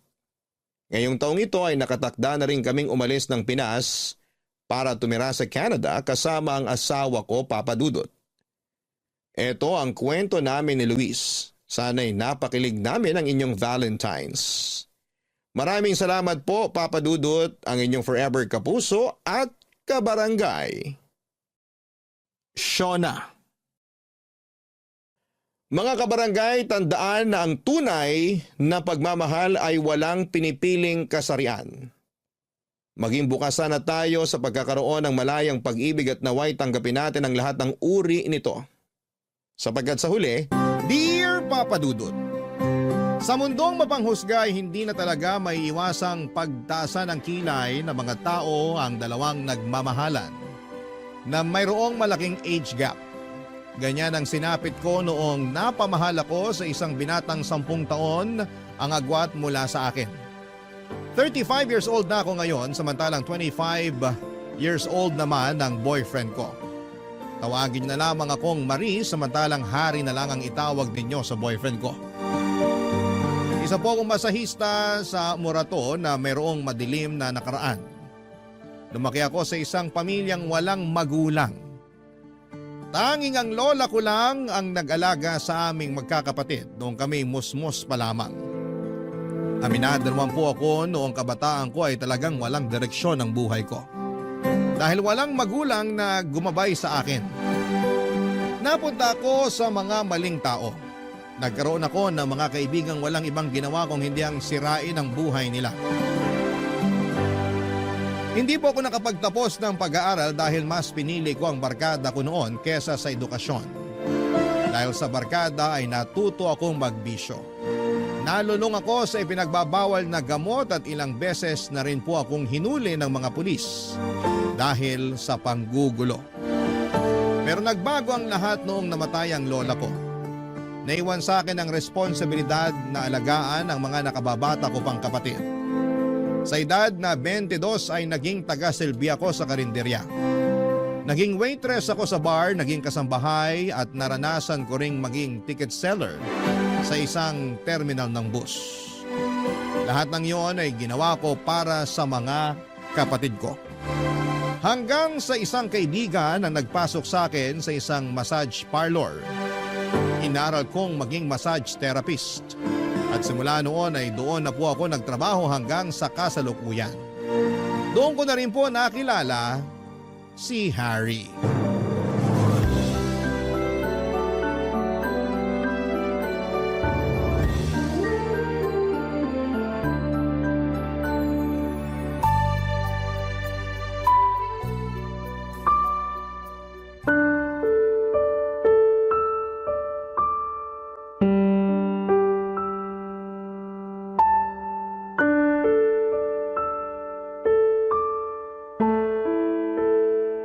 Sir? Sir? Hala, tulog na yata. Sir, tapos na po tayo. Tapos na ba? Opo, sir. 1 oras na ba yon? Opo, nakatulog kasi kayo kaya hindi nyo na namalayan yung oras. Sarap kasi ng hagod mo eh. Ano nang sunod? Sunod. Pwede na po kayo magbihis. Nandito po yung damit nyo. Ha? Magbibihis na? Hindi ba pagkatapos ng masahe may ginagawa pa? Ano pong ginagawa? Yung happy ending? Happy ending? Walang ganun dito. Ang bastos nyo naman. Ha? Sabi kasi ng kasama ko, sorry, akala ko kasi Hindi kami nag-extra service kung yun pong iniisip nyo. Magandang reputasyon ng spa namin. Extra service? Hindi, sorry. Nagkaroon lang siguro ng misunderstanding. Misunderstanding daw. Ang sabihin nyo, manyak kayo, manyak. Nagpunta kayo rito para magpamasahe, hindi para mangmanyak ng therapist. Hindi naman sa ganun. Ganito kasi yung nangyari. Sandali lang Mag-i-explain ako. Hindi ako manyak, okay? Nilibre lang ako ng kasama ko rito kasi birthday ko nung nakaraan. Ang sabi niya, may ganon. May parang happy ending daw kayo rito. Ay hindi, walang ganon. Makakaalis na po kayo. Ang sungit mo naman. Ako pa yung masungit ikaw tong manyak. Kahit hindi nyo na ako bigyan ng tip, basta umalis na kayo rito. Oo, eto na. Aalis na ako. Asan yung damit ko? Ayan, magbihis ka na para makaalis ka na rito. Salamat. Teka, aalis ka na? Oo, lalabas na ako. Baka kung ano pang gawin nyo sa akin dito. Sandali lang. Miss naman. Hindi ako ganong tao. Hindi ako manyakis. Kung ano man yung sinabi ko kanina, kalimutan mo na yon. Ikaw siguro yung klase ng tao na laging nagpupunta sa iba't ibang spa para lang maghanap ng extra service, no? Ganon ka na ba katigang? Hindi First time ko nga magpamasahe eh. Ngayon lang ako nakapasok sa massage parlor. Paano mo nalaman yung tungkol sa extra service kung hindi mo pala ginagawa yun? Nasabi lang yun ng kaibigan ko. Hindi ko nga alam kung anong ibig sabihin ng happy ending eh. Basta ang sabi lang sa akin ng kaibigan ko, pagkatapos ng masahe, may happy ending daw. Kapag hindi daw ginawa yun, itanong ko raw. Happy ending, extra service, iisa lang yon. Para yun sa mga taong gustong magpalabas ng init ng katawan at hindi yun ginagawa rito sa amin. Pasensya na, hindi ko naman alam eh. Malilintikan talaga sa akin yung kaibigan kong yun. Pinahiya pa ako. Totoo ba na hindi mo alam kung ano ibig sabihin ng happy ending? Hindi nga. Ngayon ko lang nalaman kung ano yun. Pinagtripan ka siguro. Malamang, ganun na nga talaga ang nangyari. Pasensya na talaga Dadagdagan ko na lang yung ibibigay kong tips sa'yo para kahit papano makabawi ako. Ikaw ang bahala. Pero pwede bang atin na lang yung nangyari dito? Huwag mo nang ikwento sa mga kasama mo. Nakakahiya kasi. Depende sa tip na ibibigay mo. Oo, ako nang bahala sa tip mo. Teka, nasa na ba yung bag ko? Nandun sa upuan. Sandali, kukunin ko lang yung wallet ko. Bibigyan kita ng tip. Huwag mo lang sabihin sa labas yung nangyari. Papadudot pagkatapos ng pagkikita namin yon ay hindi ko inaasahang makikita ko ulit si Harry. Sa sumunod na linggo ay bumalik siya sa massage parlor na pinagtatrabahuhan ko at nirequest ako na maging masahista ulit niya. Nung una ay umayaw ako dahil inakala kong manyakis siya pero gusto lang daw niyang bumawi kaya nagpamasahe ulit siya. At dahil matumal ang customer noong time na yon ay pumayag na lamang ako dahil sayang din ang kita at baka mapagalitan pa ako ng boss ko. Sa kabuuan ng masahe ay walang ibang ginawa si Harry kundi ang makipagkwentuhan sa akin. Hindi na siya nagsubok pa na bastusin ako. Patunay na nagsisisi na nga siya sa naunang ginawa niya. Pinatawad ko naman siya noong panahong yon, Papa Dudut, dahil kahit papaano ay nakilala ko siya ng kaunti noong nagkwento na ito tungkol sa buhay niya. Nagtatrabaho raw siya sa komisari ng isang meat shop. Laking palengke siya dahil ang dating trabaho ng kanyang ama bago ito naging OFW ay ang magkatay ng bakat baboy na ibinebenta nila sa palengke. Doon siya natuto sa iba't ibang klase ng mga karne na siya na ring naging trabaho niya kalaunan. Bago umalis sa massage parlor si Harry ay hiningi niya ang FB account ko at dahil naaaliw ako sa kanya ay ibinigay ko naman po ito. Online na namin sunod na kinilala pa ang bawat isa. Noong naging komportable na kami sa isa't isa ay inaya ko ni Harry na kumain sa labas. Noong nagkaroon ako ng day off at pinaunlakan ko naman siya, Papa Dudut.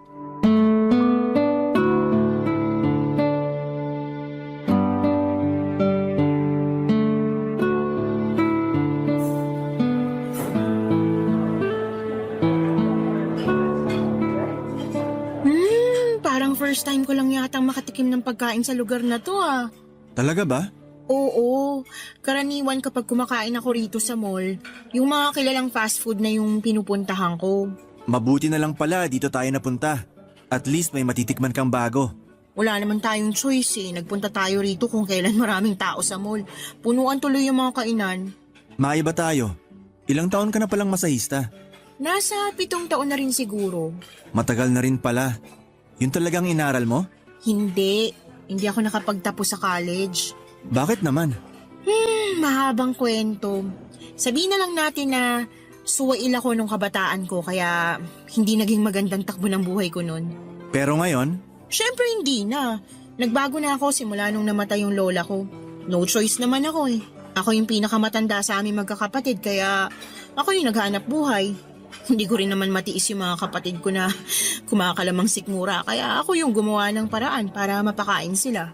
ilan ba kayong magkakapatid? 3. Wala rin silang tinapos pero may kanya-kanyang trabaho at buhay na yung mga yun ngayon. Paano ka naman napasok sa pagiging masahista? May kaibigan akong tumulong sa akin. Nag-training ako tapos nung nakapasa, kinuha nila akong massage therapist. Ganun pala. Ikaw naman, anong kwento ng buhay mo? Ako naman yung tatay ko, OFW sa Saudi. Tapos yung nanay ko naman, tindera. May isa akong kapatid. Katulad mo, parang ako na rin yung naging father figure sa kapatid kong yon. Kasi simula nung pinanganak siya, hindi na niya naranasang magkaroon ng ama sa tabi niya. Gawa nga na nasa abroad ang tatay namin. Siguro sobrang close nyo ng magkapatid kasi dadalawa lang kayo eh. Kung mas may higit pa sa sobra, ganun ang pagsasama namin ng kapatid ko. Mabuti ka pa. Kami ng mga kapatid ko, parang hindi kami galing sa iisang matris eh. Bakit naman? Hindi ba kayo magkakasundo? Magkakasundo naman kami pero hindi kami sanay na nagpapakita ng emosyon para sa isa't isa. Yung para bang, wala lang. Basta ba alam naming okay ang isa't isa, okay na yun. Di ko alam ang term para dun eh. Parang wala kayong intimacy? Oo, yun nga, parang ganun. Pero wala namang problema sa amin yung ganun kasi kapag may nangailangan naman sa amin, nagtutulungan pa rin naman kami. May mga ganun talagang pamilya. Lalo na kapag nasanay yung mga bata na yung mga matatandang kasama nila hindi sila nagpapakita ng emosyon. Na-adapt nila yung nasa paligid nila. Tulad na lang sa pamilya namin. Sobrang sweet nila nanay at tatay sa akin nung bata ako. Kaya nung lumaki ako, ganun din ako sa kapatid ko. Teka, ilang taon na ba tong kapatid mong to? 15 years old. 15 years old? Ang layo naman yata ng agwat niyong dalawa. Oo, akala ko nga magiging only child lang ako nun eh. Pero nasundan ako nung nagbakasyon si tatay. So, ilang years ang agwat niyong magkapatid? 7 years. 7 years? Ibig sabihin 22 ka pa lang? Oo, 15 yung kapatid ko. Tapos 22 naman ako. Bakit? Sandali lang. Totoy ka pa pala eh. 22? Hindi halata ah. Kung makatotoy naman, Kumpara sa edad ko, totoy ka talaga. ilang taon ka na ba? 32.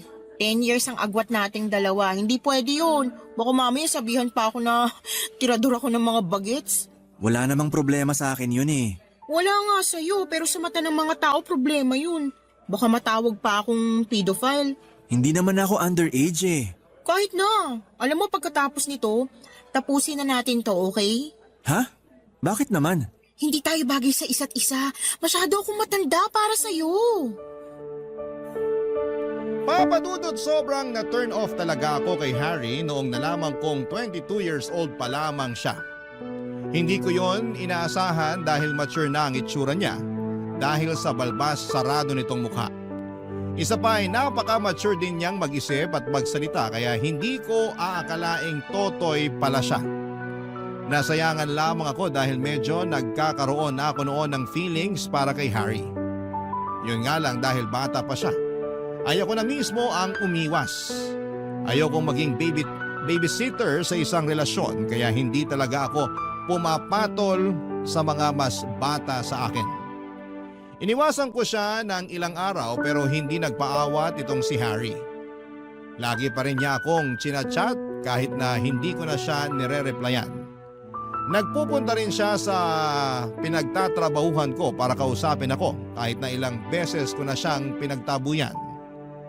Pero dahil bata at matigas ang ulo ay hindi ako tinantana ni Harry. Nagpatuloy siya sa pangungulit sa akin, Papa Dudut, hanggang sa maging ang mga kasamahan ko sa trabaho ay naaawa na rin sa binata. Nakonsensya din naman ako sa ginagawa kong pag-iwas sa kanya kaya sa huli ay pinansin ko na rin si Harry. May kakaibang karismang dala kasi si Harry sa totoo lang. Kaya niyang paibigin ang mga tao sa paligid niya. Makulit siya pero sa parehong pagkakataon ay hindi mo siya maituturing na mas bata kesa sa'yo dahil kaya niyang makipagsabayan sa mas nakakatanda kesa sa kanya. Sa pagtagal, Papa Dudut, ay unti-unti ring bumigay ang puso ko para kay Harry. Hanggang sa isang araw ay naramdaman ko na lang na nahulog na ang loob ko para sa kanya. Barangay Love Stories. Barangay Love Stories. Hindi ko alam, Papa Dudut, kung nagayuma ba ako o dahil magaling lang talagang manligaw sa akin si Harry kaya niya ako napaibig. Hindi ko talaga inaasahan noon na magkakagusto ko sa kanya dahil nga sa age gap namin. May pag-aalinlangan man ay sinagot ko siya. Sa kabila ng malaking pagkakaiba ng edad naming dalawa ay hindi ko naramdaman na mas bata si Harry kesa sa akin. Matalas siyang mag-isip at napakalawak ng pangunawa niya na dinaig pa ako na mas matanda kesa sa kanya. Kaya tuloy tuwing magkasama kami ay parang kaedad ko lamang kung ituring ko siya dahil hindi ko ramdam ang pagkabata niya. OFW ang ama ni Harry na mahigit 2 dekada nang nagtatrabaho sa Saudi. Panganay siya at ang nakababatang kapatid niya ay malaki rin ang agwat ng edad niya. 7 years ang pagitan nilang dalawa at matagal bago nasundan si Harry dahil nga nasa abroad ang tatay nito. Kahit na ganoon ay sobrang close ni Harry sa kapatid niyang si Sean. Parang siya na rin kasi ang tumayong ama ng kanyang kapatid. Bilang siyang pinakamatandang lalaki sa kanilang pamilya. 7 buwan na tumagal ang relasyon naming dalawa ni Harry bago niya naisipang ipakilala ako sa nanay at kapatid nito. Noong nalaman ko ang plano niya ay umayaw ako. Natatakot kasi ako na baka hindi ako matanggap ng nanay niya. Pero naisip ko rin na darating din naman ang araw na magkakatagpo kaming dalawa kaya hindi ko na dapat patagalin pa ang kabang nararamdaman ko. Sa huli pumayag ako makipagkilala sa nanay ni Harry, Papa Dudut.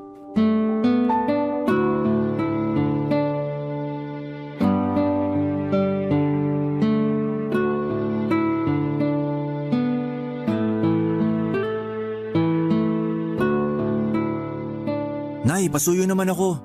Pakiayos na po yung lamesa. Malapit nang matapos tong niluluto ko. Oo, heto na. Inihanda ko na. Sino ba kasi itong bisita mo at talagang naghanda ka pa ng makakain? Basta, importante po tong tao na to para sa akin. Girlfriend mo ba yung darating? Nakita ko kasi nung nakaraan may ka-video call kang babae eh. Basta po, makikilala nyo na siya mamaya. Mukhang importante para sa itong bisita mo ah. Talagang ikaw pa ang nagluto para sa pananghalian ngayong araw. Oh, nandyan na yata siya. Sandali, papapasukin ko lang siya. Ikaw muna rito, Nay. O sige, ako na dyan. Salamat. Talaga tong batang to, oo. Hay, ang bilis talaga ng panahon. Nagbibinata na ang mga anak ko. Halika na. Sana lang talaga Dito tayo. mapunta sila sa Nandito tamang sa kusina tao si Nanay. para hindi na sumakit ang ulo ko. Oh, hello! Magandang tanghali po. Magandang tanghali rin sa'yo, Iha. Ito pala si Nanay.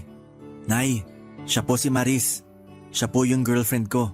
Sa wakas naman, nakilala na rin kita. Hari, pakicheck nga to kung luto na. Mukhang pwede na yatang hanguin. Pwede na po yan. Ako na po dyan para maihanda ko na yung pagkain. O sige, Iha, maupo ka muna. Salamat po.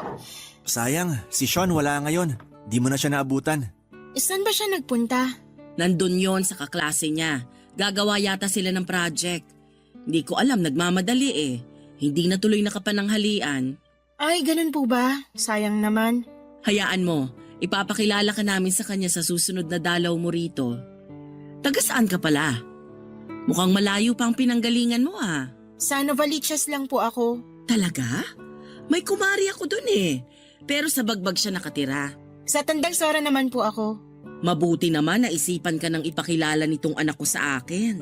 Nagulat nga rin po ako eh. Bigla-bigla na lang siyang nakapag-isip ng ganito.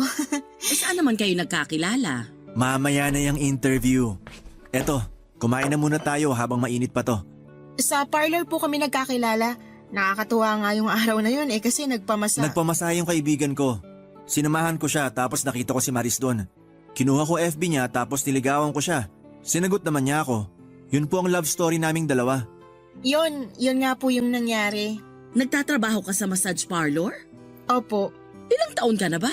32 na po ako. 32 ka na.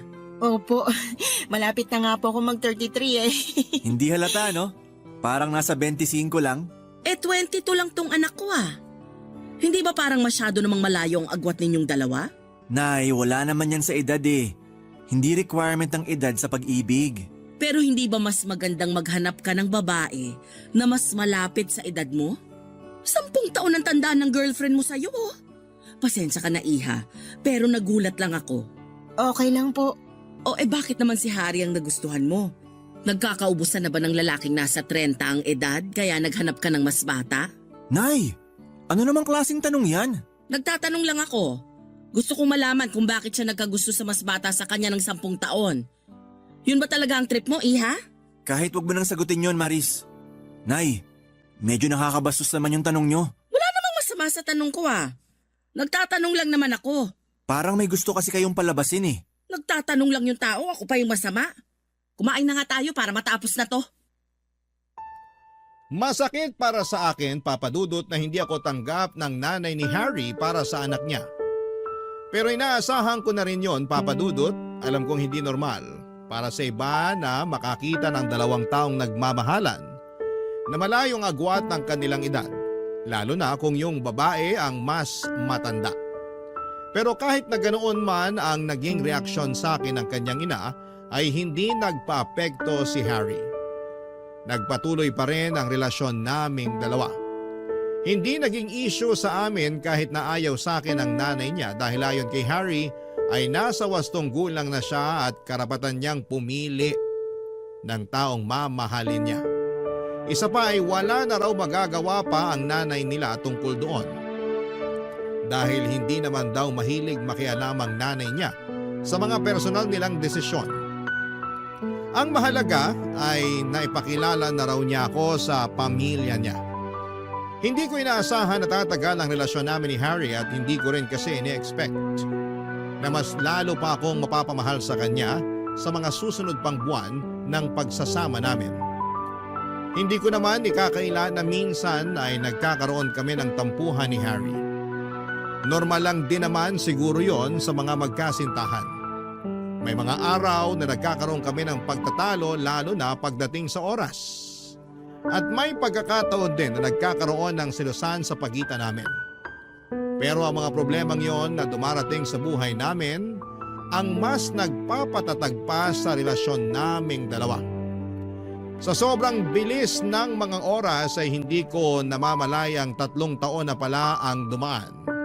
Simula nung naging kami ni Harry at noong mga panahong yon ay patuloy pa rin ang pag-usbong ng pagsasama namin. Pero ang nakakalungkot, kahit na 3 taon na kaming magkasama ni Harry ay hindi pa rin nagbago ang pagtingin sa akin ng nanay nito. Hindi pa rin siya pabor na ako ang girlfriend ni Harry kahit na sa tingin ko ay napatunayan ko naman ang pagmamahal ko sa anak niya. Araw-araw ko noon na hiling na sana'y magustuhan ako ng nanay ni Harry, lalo na noong isang balitang inihag nito sa kanyang buong pamilya, Papa Dudut.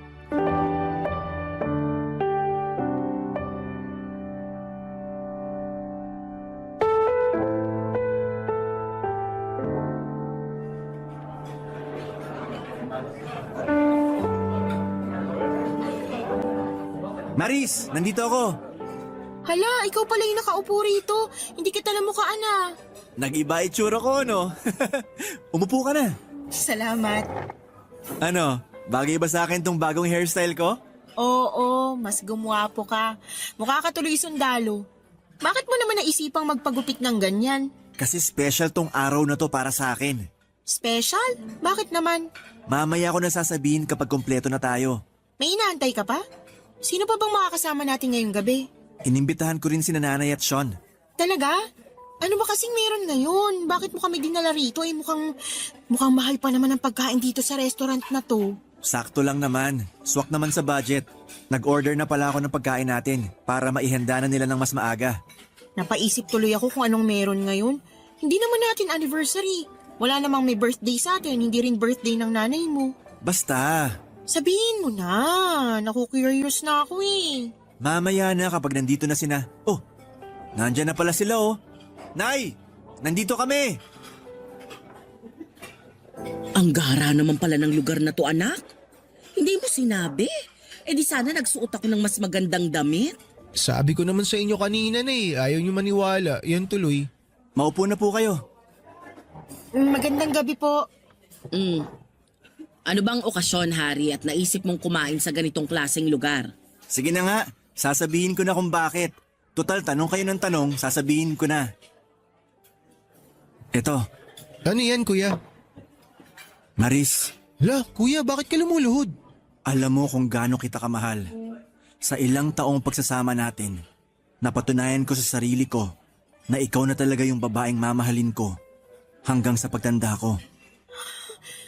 Hari, Kaya kung pagbibigyan mo ko, gusto sana kitang pakasalan.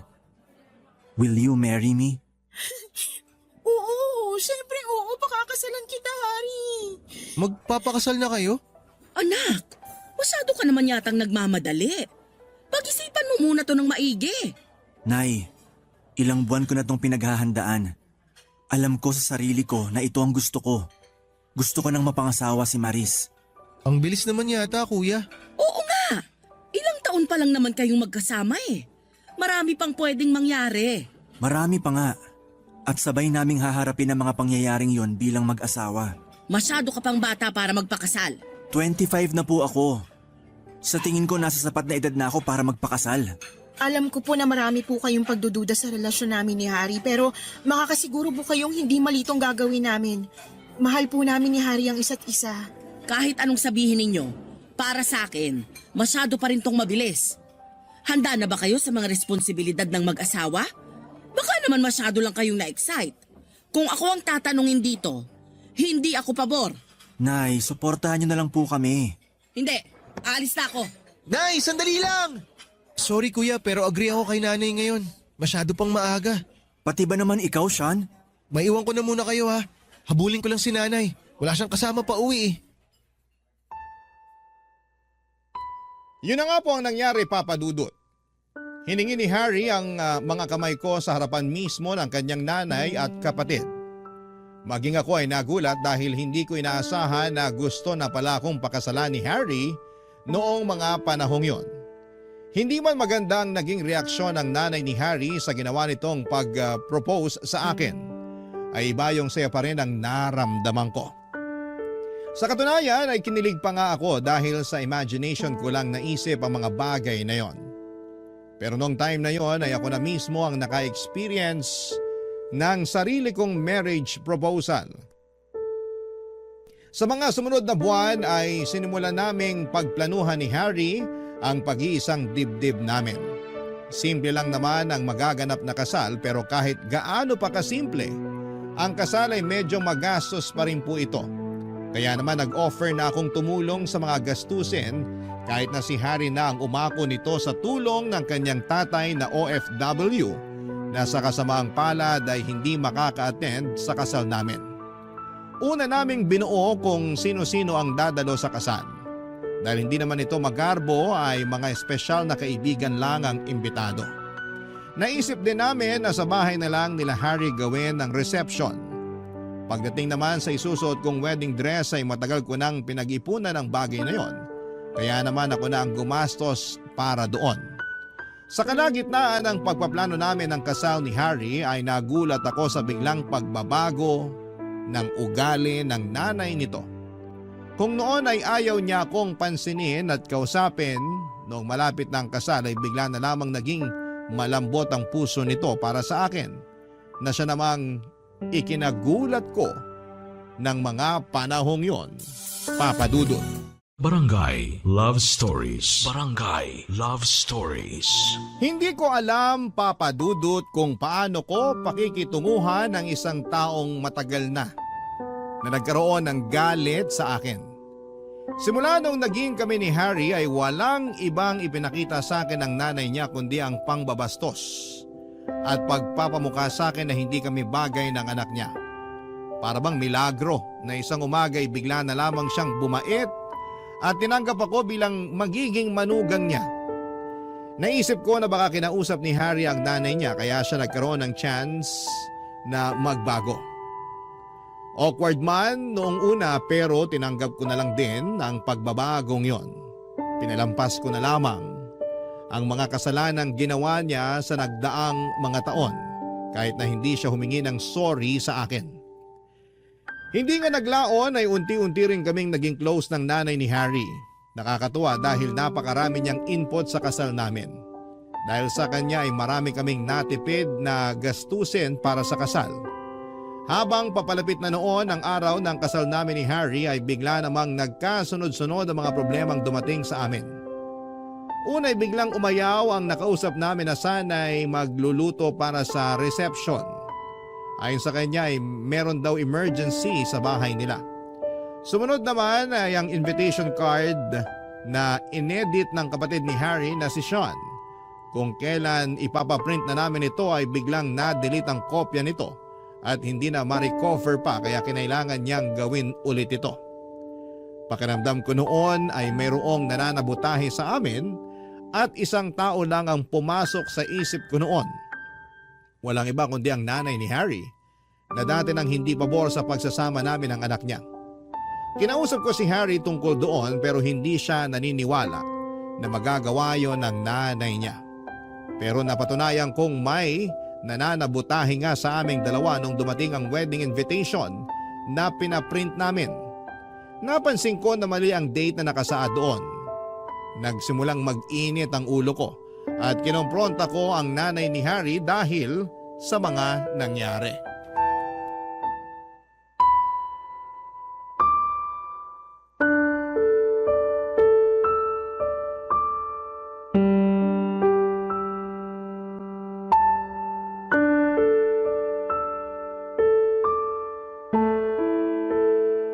Harry! Harry! Oh, bakit? Dumating na yung wedding invitation na pinaprint natin. Tingnan mo to. Patingin nga. Wow, ang ganda! Galing talaga ni Sean mag-edit, no? Hindi! Tingnan mo to. Check mo yung date. Bakit? Mali yung date, Harry. Ano ba yan? Ang mahal-mahal ng printing. Paano nangyari yan? Akala ko ba na-check mo bago ipinaprint? Na-check ko naman eh. Inisa-isa ko lahat at tama lahat ng detalye bago ko sinend sa magpiprint. Eh paano nag-iba yung date? Di ko alam. Sean! Sean, halika nga rito. Bakit kuya? May pinalitan ka ba rito sa wedding invitation na ginawa mo? Wala, bakit? Anong meron? Napalitan yung date. Imbis na 24, naging 27. Ha? Paano nangyari yun? Eh di ba nga pinacheck ko pa sa inyo? Nagprint pa nga ako ng sample eh. Oo nga, yun nga rin pinagtataka ko eh. Baka naman sa printing nagkamali. Tinawagan ko agad sila kanina. Ang sabi nila, wala silang ginalaw sa soft copy ng invitation. Print lang daw nila yun as it is. Baka naman di mo na-check ng maayos ate. Hindi. Alam kong tama lahat ng detalye doon bago na isend sa printing press. Kung hindi nila ginalaw yung invitation bago i-print, ibig sabihin, dito yun ginalaw. Eh sino magpapalit ng date nun? May hinala na ako kung sino. Sino? Nanay mo. Siya lang naman yung may ayaw sa relasyon natin, di ba? Ano? Hindi ba magkaayos na nga kayo? Tinutulungan na nga niya tayo sa preparasyon natin sa kasal eh. Bakit niya sisirain yun? Ate, hindi magandang manisi ng ibang tao lalo na kung wala ka namang pruweba. Eh ano to? Tong invitation na to? Hindi pa ba to pruweba? Hindi ako, hindi si Harry, hindi ikaw. So sino pa bang pwedeng gumawa nito? Sandali lang tatawagin ko si nanay para matapos na to. Maiwan ko muna kayo. Ayoko tong ginagawa mo na pinagbibintangan mo si nanay. Sino pa bang ibang gagawa nito kundi siya lang din naman? Nag-usap na kaming dalawa. Ginagawa naman niya yung makakaya niya para tanggapin tayo. Nangako siya sa akin na susuportahan niya ako sa plano kong bumuo ng pamilya kasama ka. Kaya alam ko na hindi gagawin ni nanay yung binibintang mo. Sa tingin mo gusto kong magbintang? Wala namang mangyayaring ganito kung walang naninira sa kasal natin eh. Hindi mo ba napapansin na sunod-sunod na yung mga aberya habang papalapit yung kasal natin? Oo, pero baka nagkataon lang naman siguro yun. Hindi, may nananabutahe sa kasal ko, Hari. Kasal natin. Hindi lang ikaw ang ikakasal, Maris. Dalawa tayo. Oy Maris, ano tong sinasabi ni siya na sinira ko raw yung wedding invitation ninyo? Ayan po, tingnan niyo yung date na nakalagay sa invitation. Napalitan yung araw ng kasal. Ano? Bakit napalitan? Ikaw din daw nagpalit niyan, Nay, sabi ni Ate Maris. Bakit ko naman papalitan yung date? Eh wala nga akong kaalam-alam kung paano gumamit ng computer eh. Paano ko mapapalitan yan? Eh sino namang gagawa nito? Sino bang may ayaw na ikasal kami ni Hari? Hindi ko alam. Basta sigurado ako na hindi ko magagawa yan. Alam nyo, invitation lang yan. Magagawan pa natin yan ng paraan. Paano? Ubus na yung budget natin. Ako nang bahalang didiskarte. Amin na yan. Sean, kunin mo lahat ng invitation. Aayusin natin. Sige po, kuya.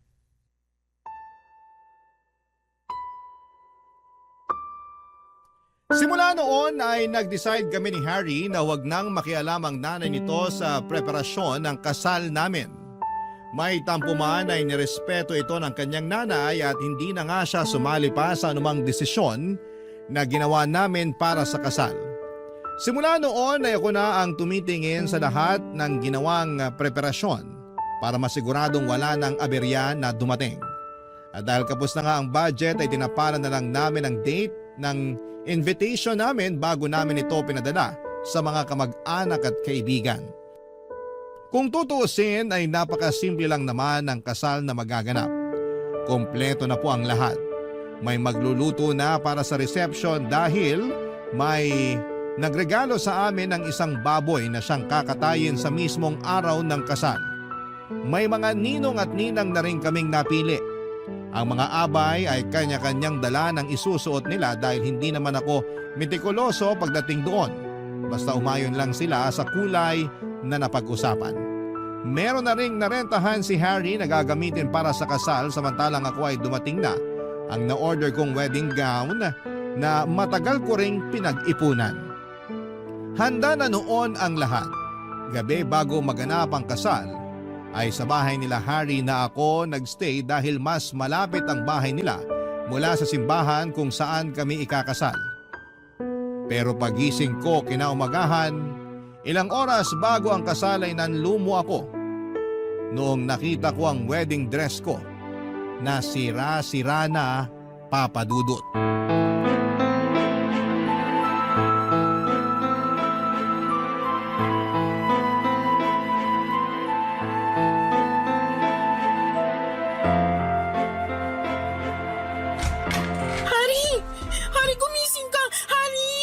Bakit? May papakita ko sa'yo. Hindi ba bawal magkitang groom at bride bago ang kasal? Pamahiin yun. Wala akong pakialam sa pamahiin na yan. Tingnan mo tong dress ko. Bakit? Anong nangyari sa dress mo? May sumira sa dress ko, Hari. Patingin nga. May gumupit sa damit ko. Ngayon, sabihin mo sa akin na walang nananabo tayo sa kasal natin. Sino namang gagawa nito kung kailan ikakasal na tayo mamaya? May isang tao lang sa isip ko na pwedeng gumawa nito. Teka, saan ka pupunta? Antayin mo ako! Ate, kain na raw tayo para makapaganda ka Nasaan ang nanay mo? Nasa kusina. Bakit? Nay! Kuya, bakit galit na galit si ate? May sumira sa dress niya. Ha? Sino naman gagawa nun? Hindi ko nga rin alam eh. Pero si nanay ang pinagbibintangan niya. Si nanay? Kuya, baka anong gawin niyo ate kay nanay ha? Kaya nga halika na, sundan natin siya. Nay! Nay, nasan ka? O Maris, gising ka na pala. Ikaw bang gumawa nito? Ano yan? May sumira sa wedding dress na isusuot ko sana mamaya sa kasal. Ano? Patingin nga! Huwag na kayong magkunwari. Kayong gumawa niyan. Hindi ko magagawa to. Bakit ko naman sisirain ng damit mo? Ikaw lang naman ang may ayaw sa akin simulat sa puli. Hindi ba ayaw niyo sa akin kasi mas matanda ako ng 10 taon kaysa sa anak niyo? 4 lang tayo nandirito. At sa ating 4, ikaw lang ang nakikita ko makakagawa nito. Maniwala ka sa akin, hindi ko gagawin yan sa'yo, Maris. Hindi ko magagawang sirain ang kasal ninyo ni Harry. Pero Nay, tama si Maris. 4 lang tayo rito sa bahay. Kanya na ba talaga ang tingin ninyo sa akin? Oo, ayokong magkatuluyan kayo nung una. Pero ano pa bang magagawa ko kung nagmamahalan talaga kayo? Ang gusto ko lang naman, Magkaroon ka ng maayos na buhay, Hari. Noong una, nagduda ko na masyado ka pang bata at baka paglaruan lang ni Maris yung puso mo. Pero nung nakita ko kung gaano nyo kamahal ang isa't isa, ipinagpasa Diyos ko na lang ang lahat. Tinanggap ko na ang katotohanan na ikaw na talaga ang mahal ni Hari, Maris. Kaya hindi ko magagawa ang ibinibintang mo sa akin. Kung ganun, bakit? Bakit niyo sisirain Tama na yan! Ako yung sumira sa damit mo, Ate Maris! Ano?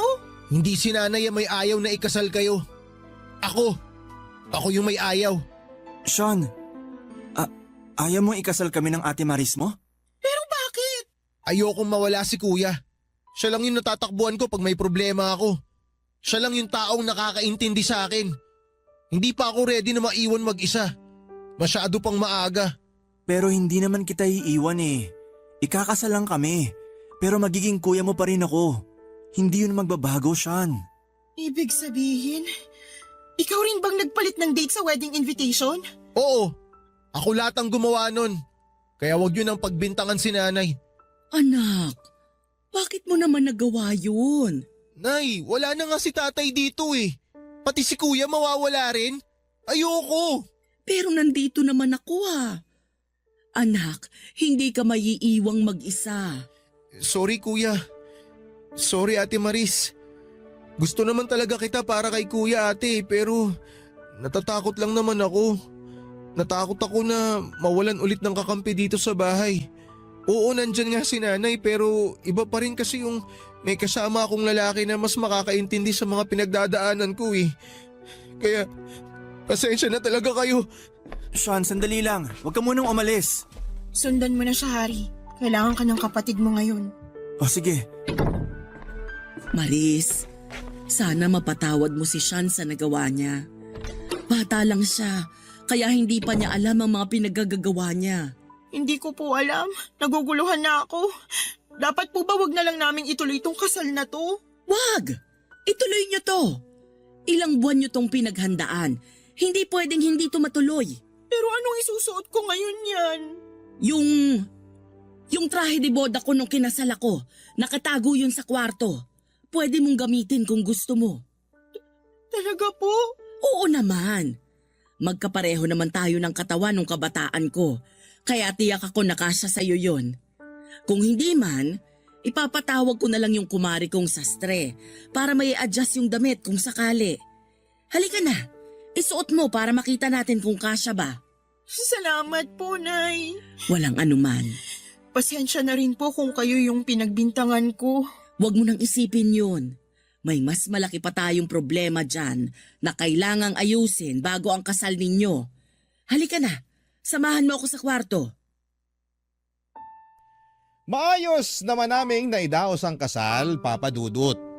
Medyo luma man ang trahe de boda ng nanay ni Harry na ginamit ko noong kasal ay masaya pa rin ako na naging successful ang pag-iisang dibdib namin. Sa katunayan ay mas naging meaningful pa nga ito dahil ibig sabihin lang noon ay talagang tanggap na nga ako ng biyenan ko bilang parte ng kanilang pamilya sa pamamagitan ng pagpapahiram niya sa akin ng kanyang wedding dress. Patuloy noon ang paghingi ng tawad ni Sean sa amin dahil sa ginawa niya.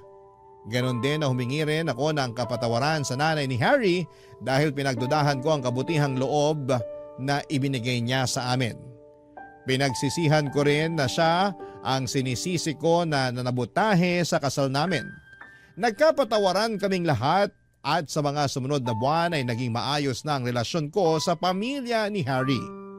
Nangako rin naman si Harry kay Sean na kahit bubukod na kami para makabuo ng sariling pamilya ay hindi naman niya tuluyang tatalikuran ng kapatid niya. Patuloy pa rin niya itong sosuportahan kahit na hindi na sila nakatira sa iisang bahay. Papadudod sa ngayon ay may isa na kaming anak ni Harry at mukhang masusundan na ulit ito ng pangalawa. Ang tanging hangad na lang naming mag-asawa ay maging payapa ang pamilya namin sa mga susunod pang taon. Ito po ang kwento ko at sana po ay nagustuhan ninyo ang ibinahagi ko sa inyo, ang inyong forever kapuso at kabarangay Maris.